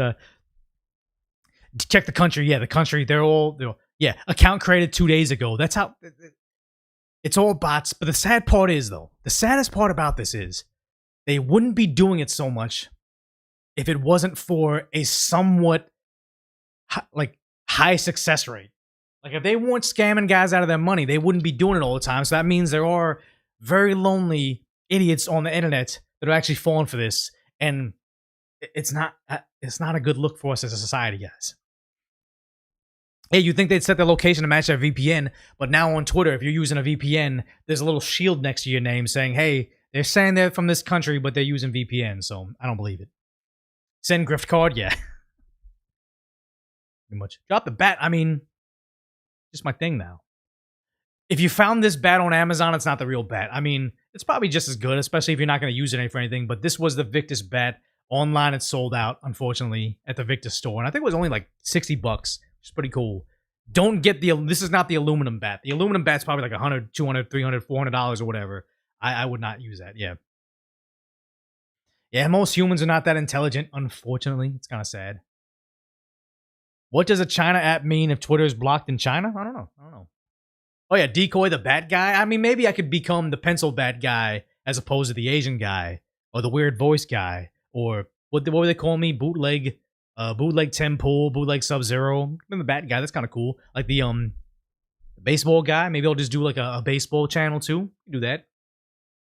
Some Chinese officials have the China app. Yeah, I don't know what that is. I wonder if Hassan had that. Oh, you came here from the inverted world and Timcast before that. Stuff's getting crazy. Yeah, it's getting dicey out there, guys. Yeah, bootleg Sub-Zero was cool. I need to have a Sub-Zero toy in frame, but all I got is this bearded Roo. These guys pretty cool. Pretty dope. The not math Asian guy, yeah. The bootleg shoe on head. I mean, I know a lot of people free up like they do a lot of time. Like I've been live streaming 3 hours now, and I think that's just like a pretty good number for me. But I know the other guys, they fill up a lot of live stream time because what they'll do is they'll straight up watch like a full shoe on head video. Like her videos are probably like an hour long. Let's see. Shoe on head. So Shoe on Head's latest video is 30 minutes. So they're all about 30 minutes. And it's like they'll watch Shoe on Head's content on stream and they'll pause and they'll do reactions. And it's like, you know, it's transformative. But does Shoe watch me? I don't think Shoe watches me. I think Shoe, she knows of Asmongold, but she doesn't know of me. Maybe. But that's like a good way to fill up time. Like I know Asmongold will straight up like watch Asmongold. I've seen Hassan straight up like watch Fox News and stuff. So it seems like that's what streamers do. Like what is it? Donut Operator, he'll sit there and just watch like he'll have a whole bunch of YouTube tabs open. And so did Tectone. Tectone would watch my stuff too. But yes, say why or yes if I should or and if I shouldn't. Do you like me kind of going through going through like tab after tab? Like this is kind of like how I set up my regular videos, and I'm just giving you stories as I'm like from my research and how I see things. Or would it be a good time to be like, hey, let's just watch a video? Like Nux watches my video. I know people watch my content a lot. Like there's a lot in my my copyright claim thing on YouTube. It's like, hey, all these people are watching your video, and I'm like, I'm never gonna strike somebody. Like I've even had people re-upload my entire videos, and I'm like, maybe they just don't know the YouTube game. Why would I give someone a strike when I'm doing fine, you know?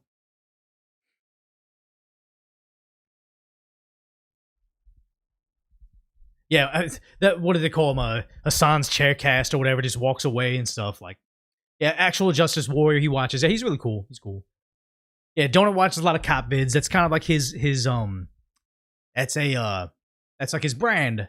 But me watching stuff, I kind of feel like, would that be lazy? So we say, yeah, push Y if you want me to watch content and would like to, like, you know, watch stuff, or no, or you just want the formula to be it. I mean, I'll probably do both still. Some. Okay, so it seems like that's the way to go. Yeah.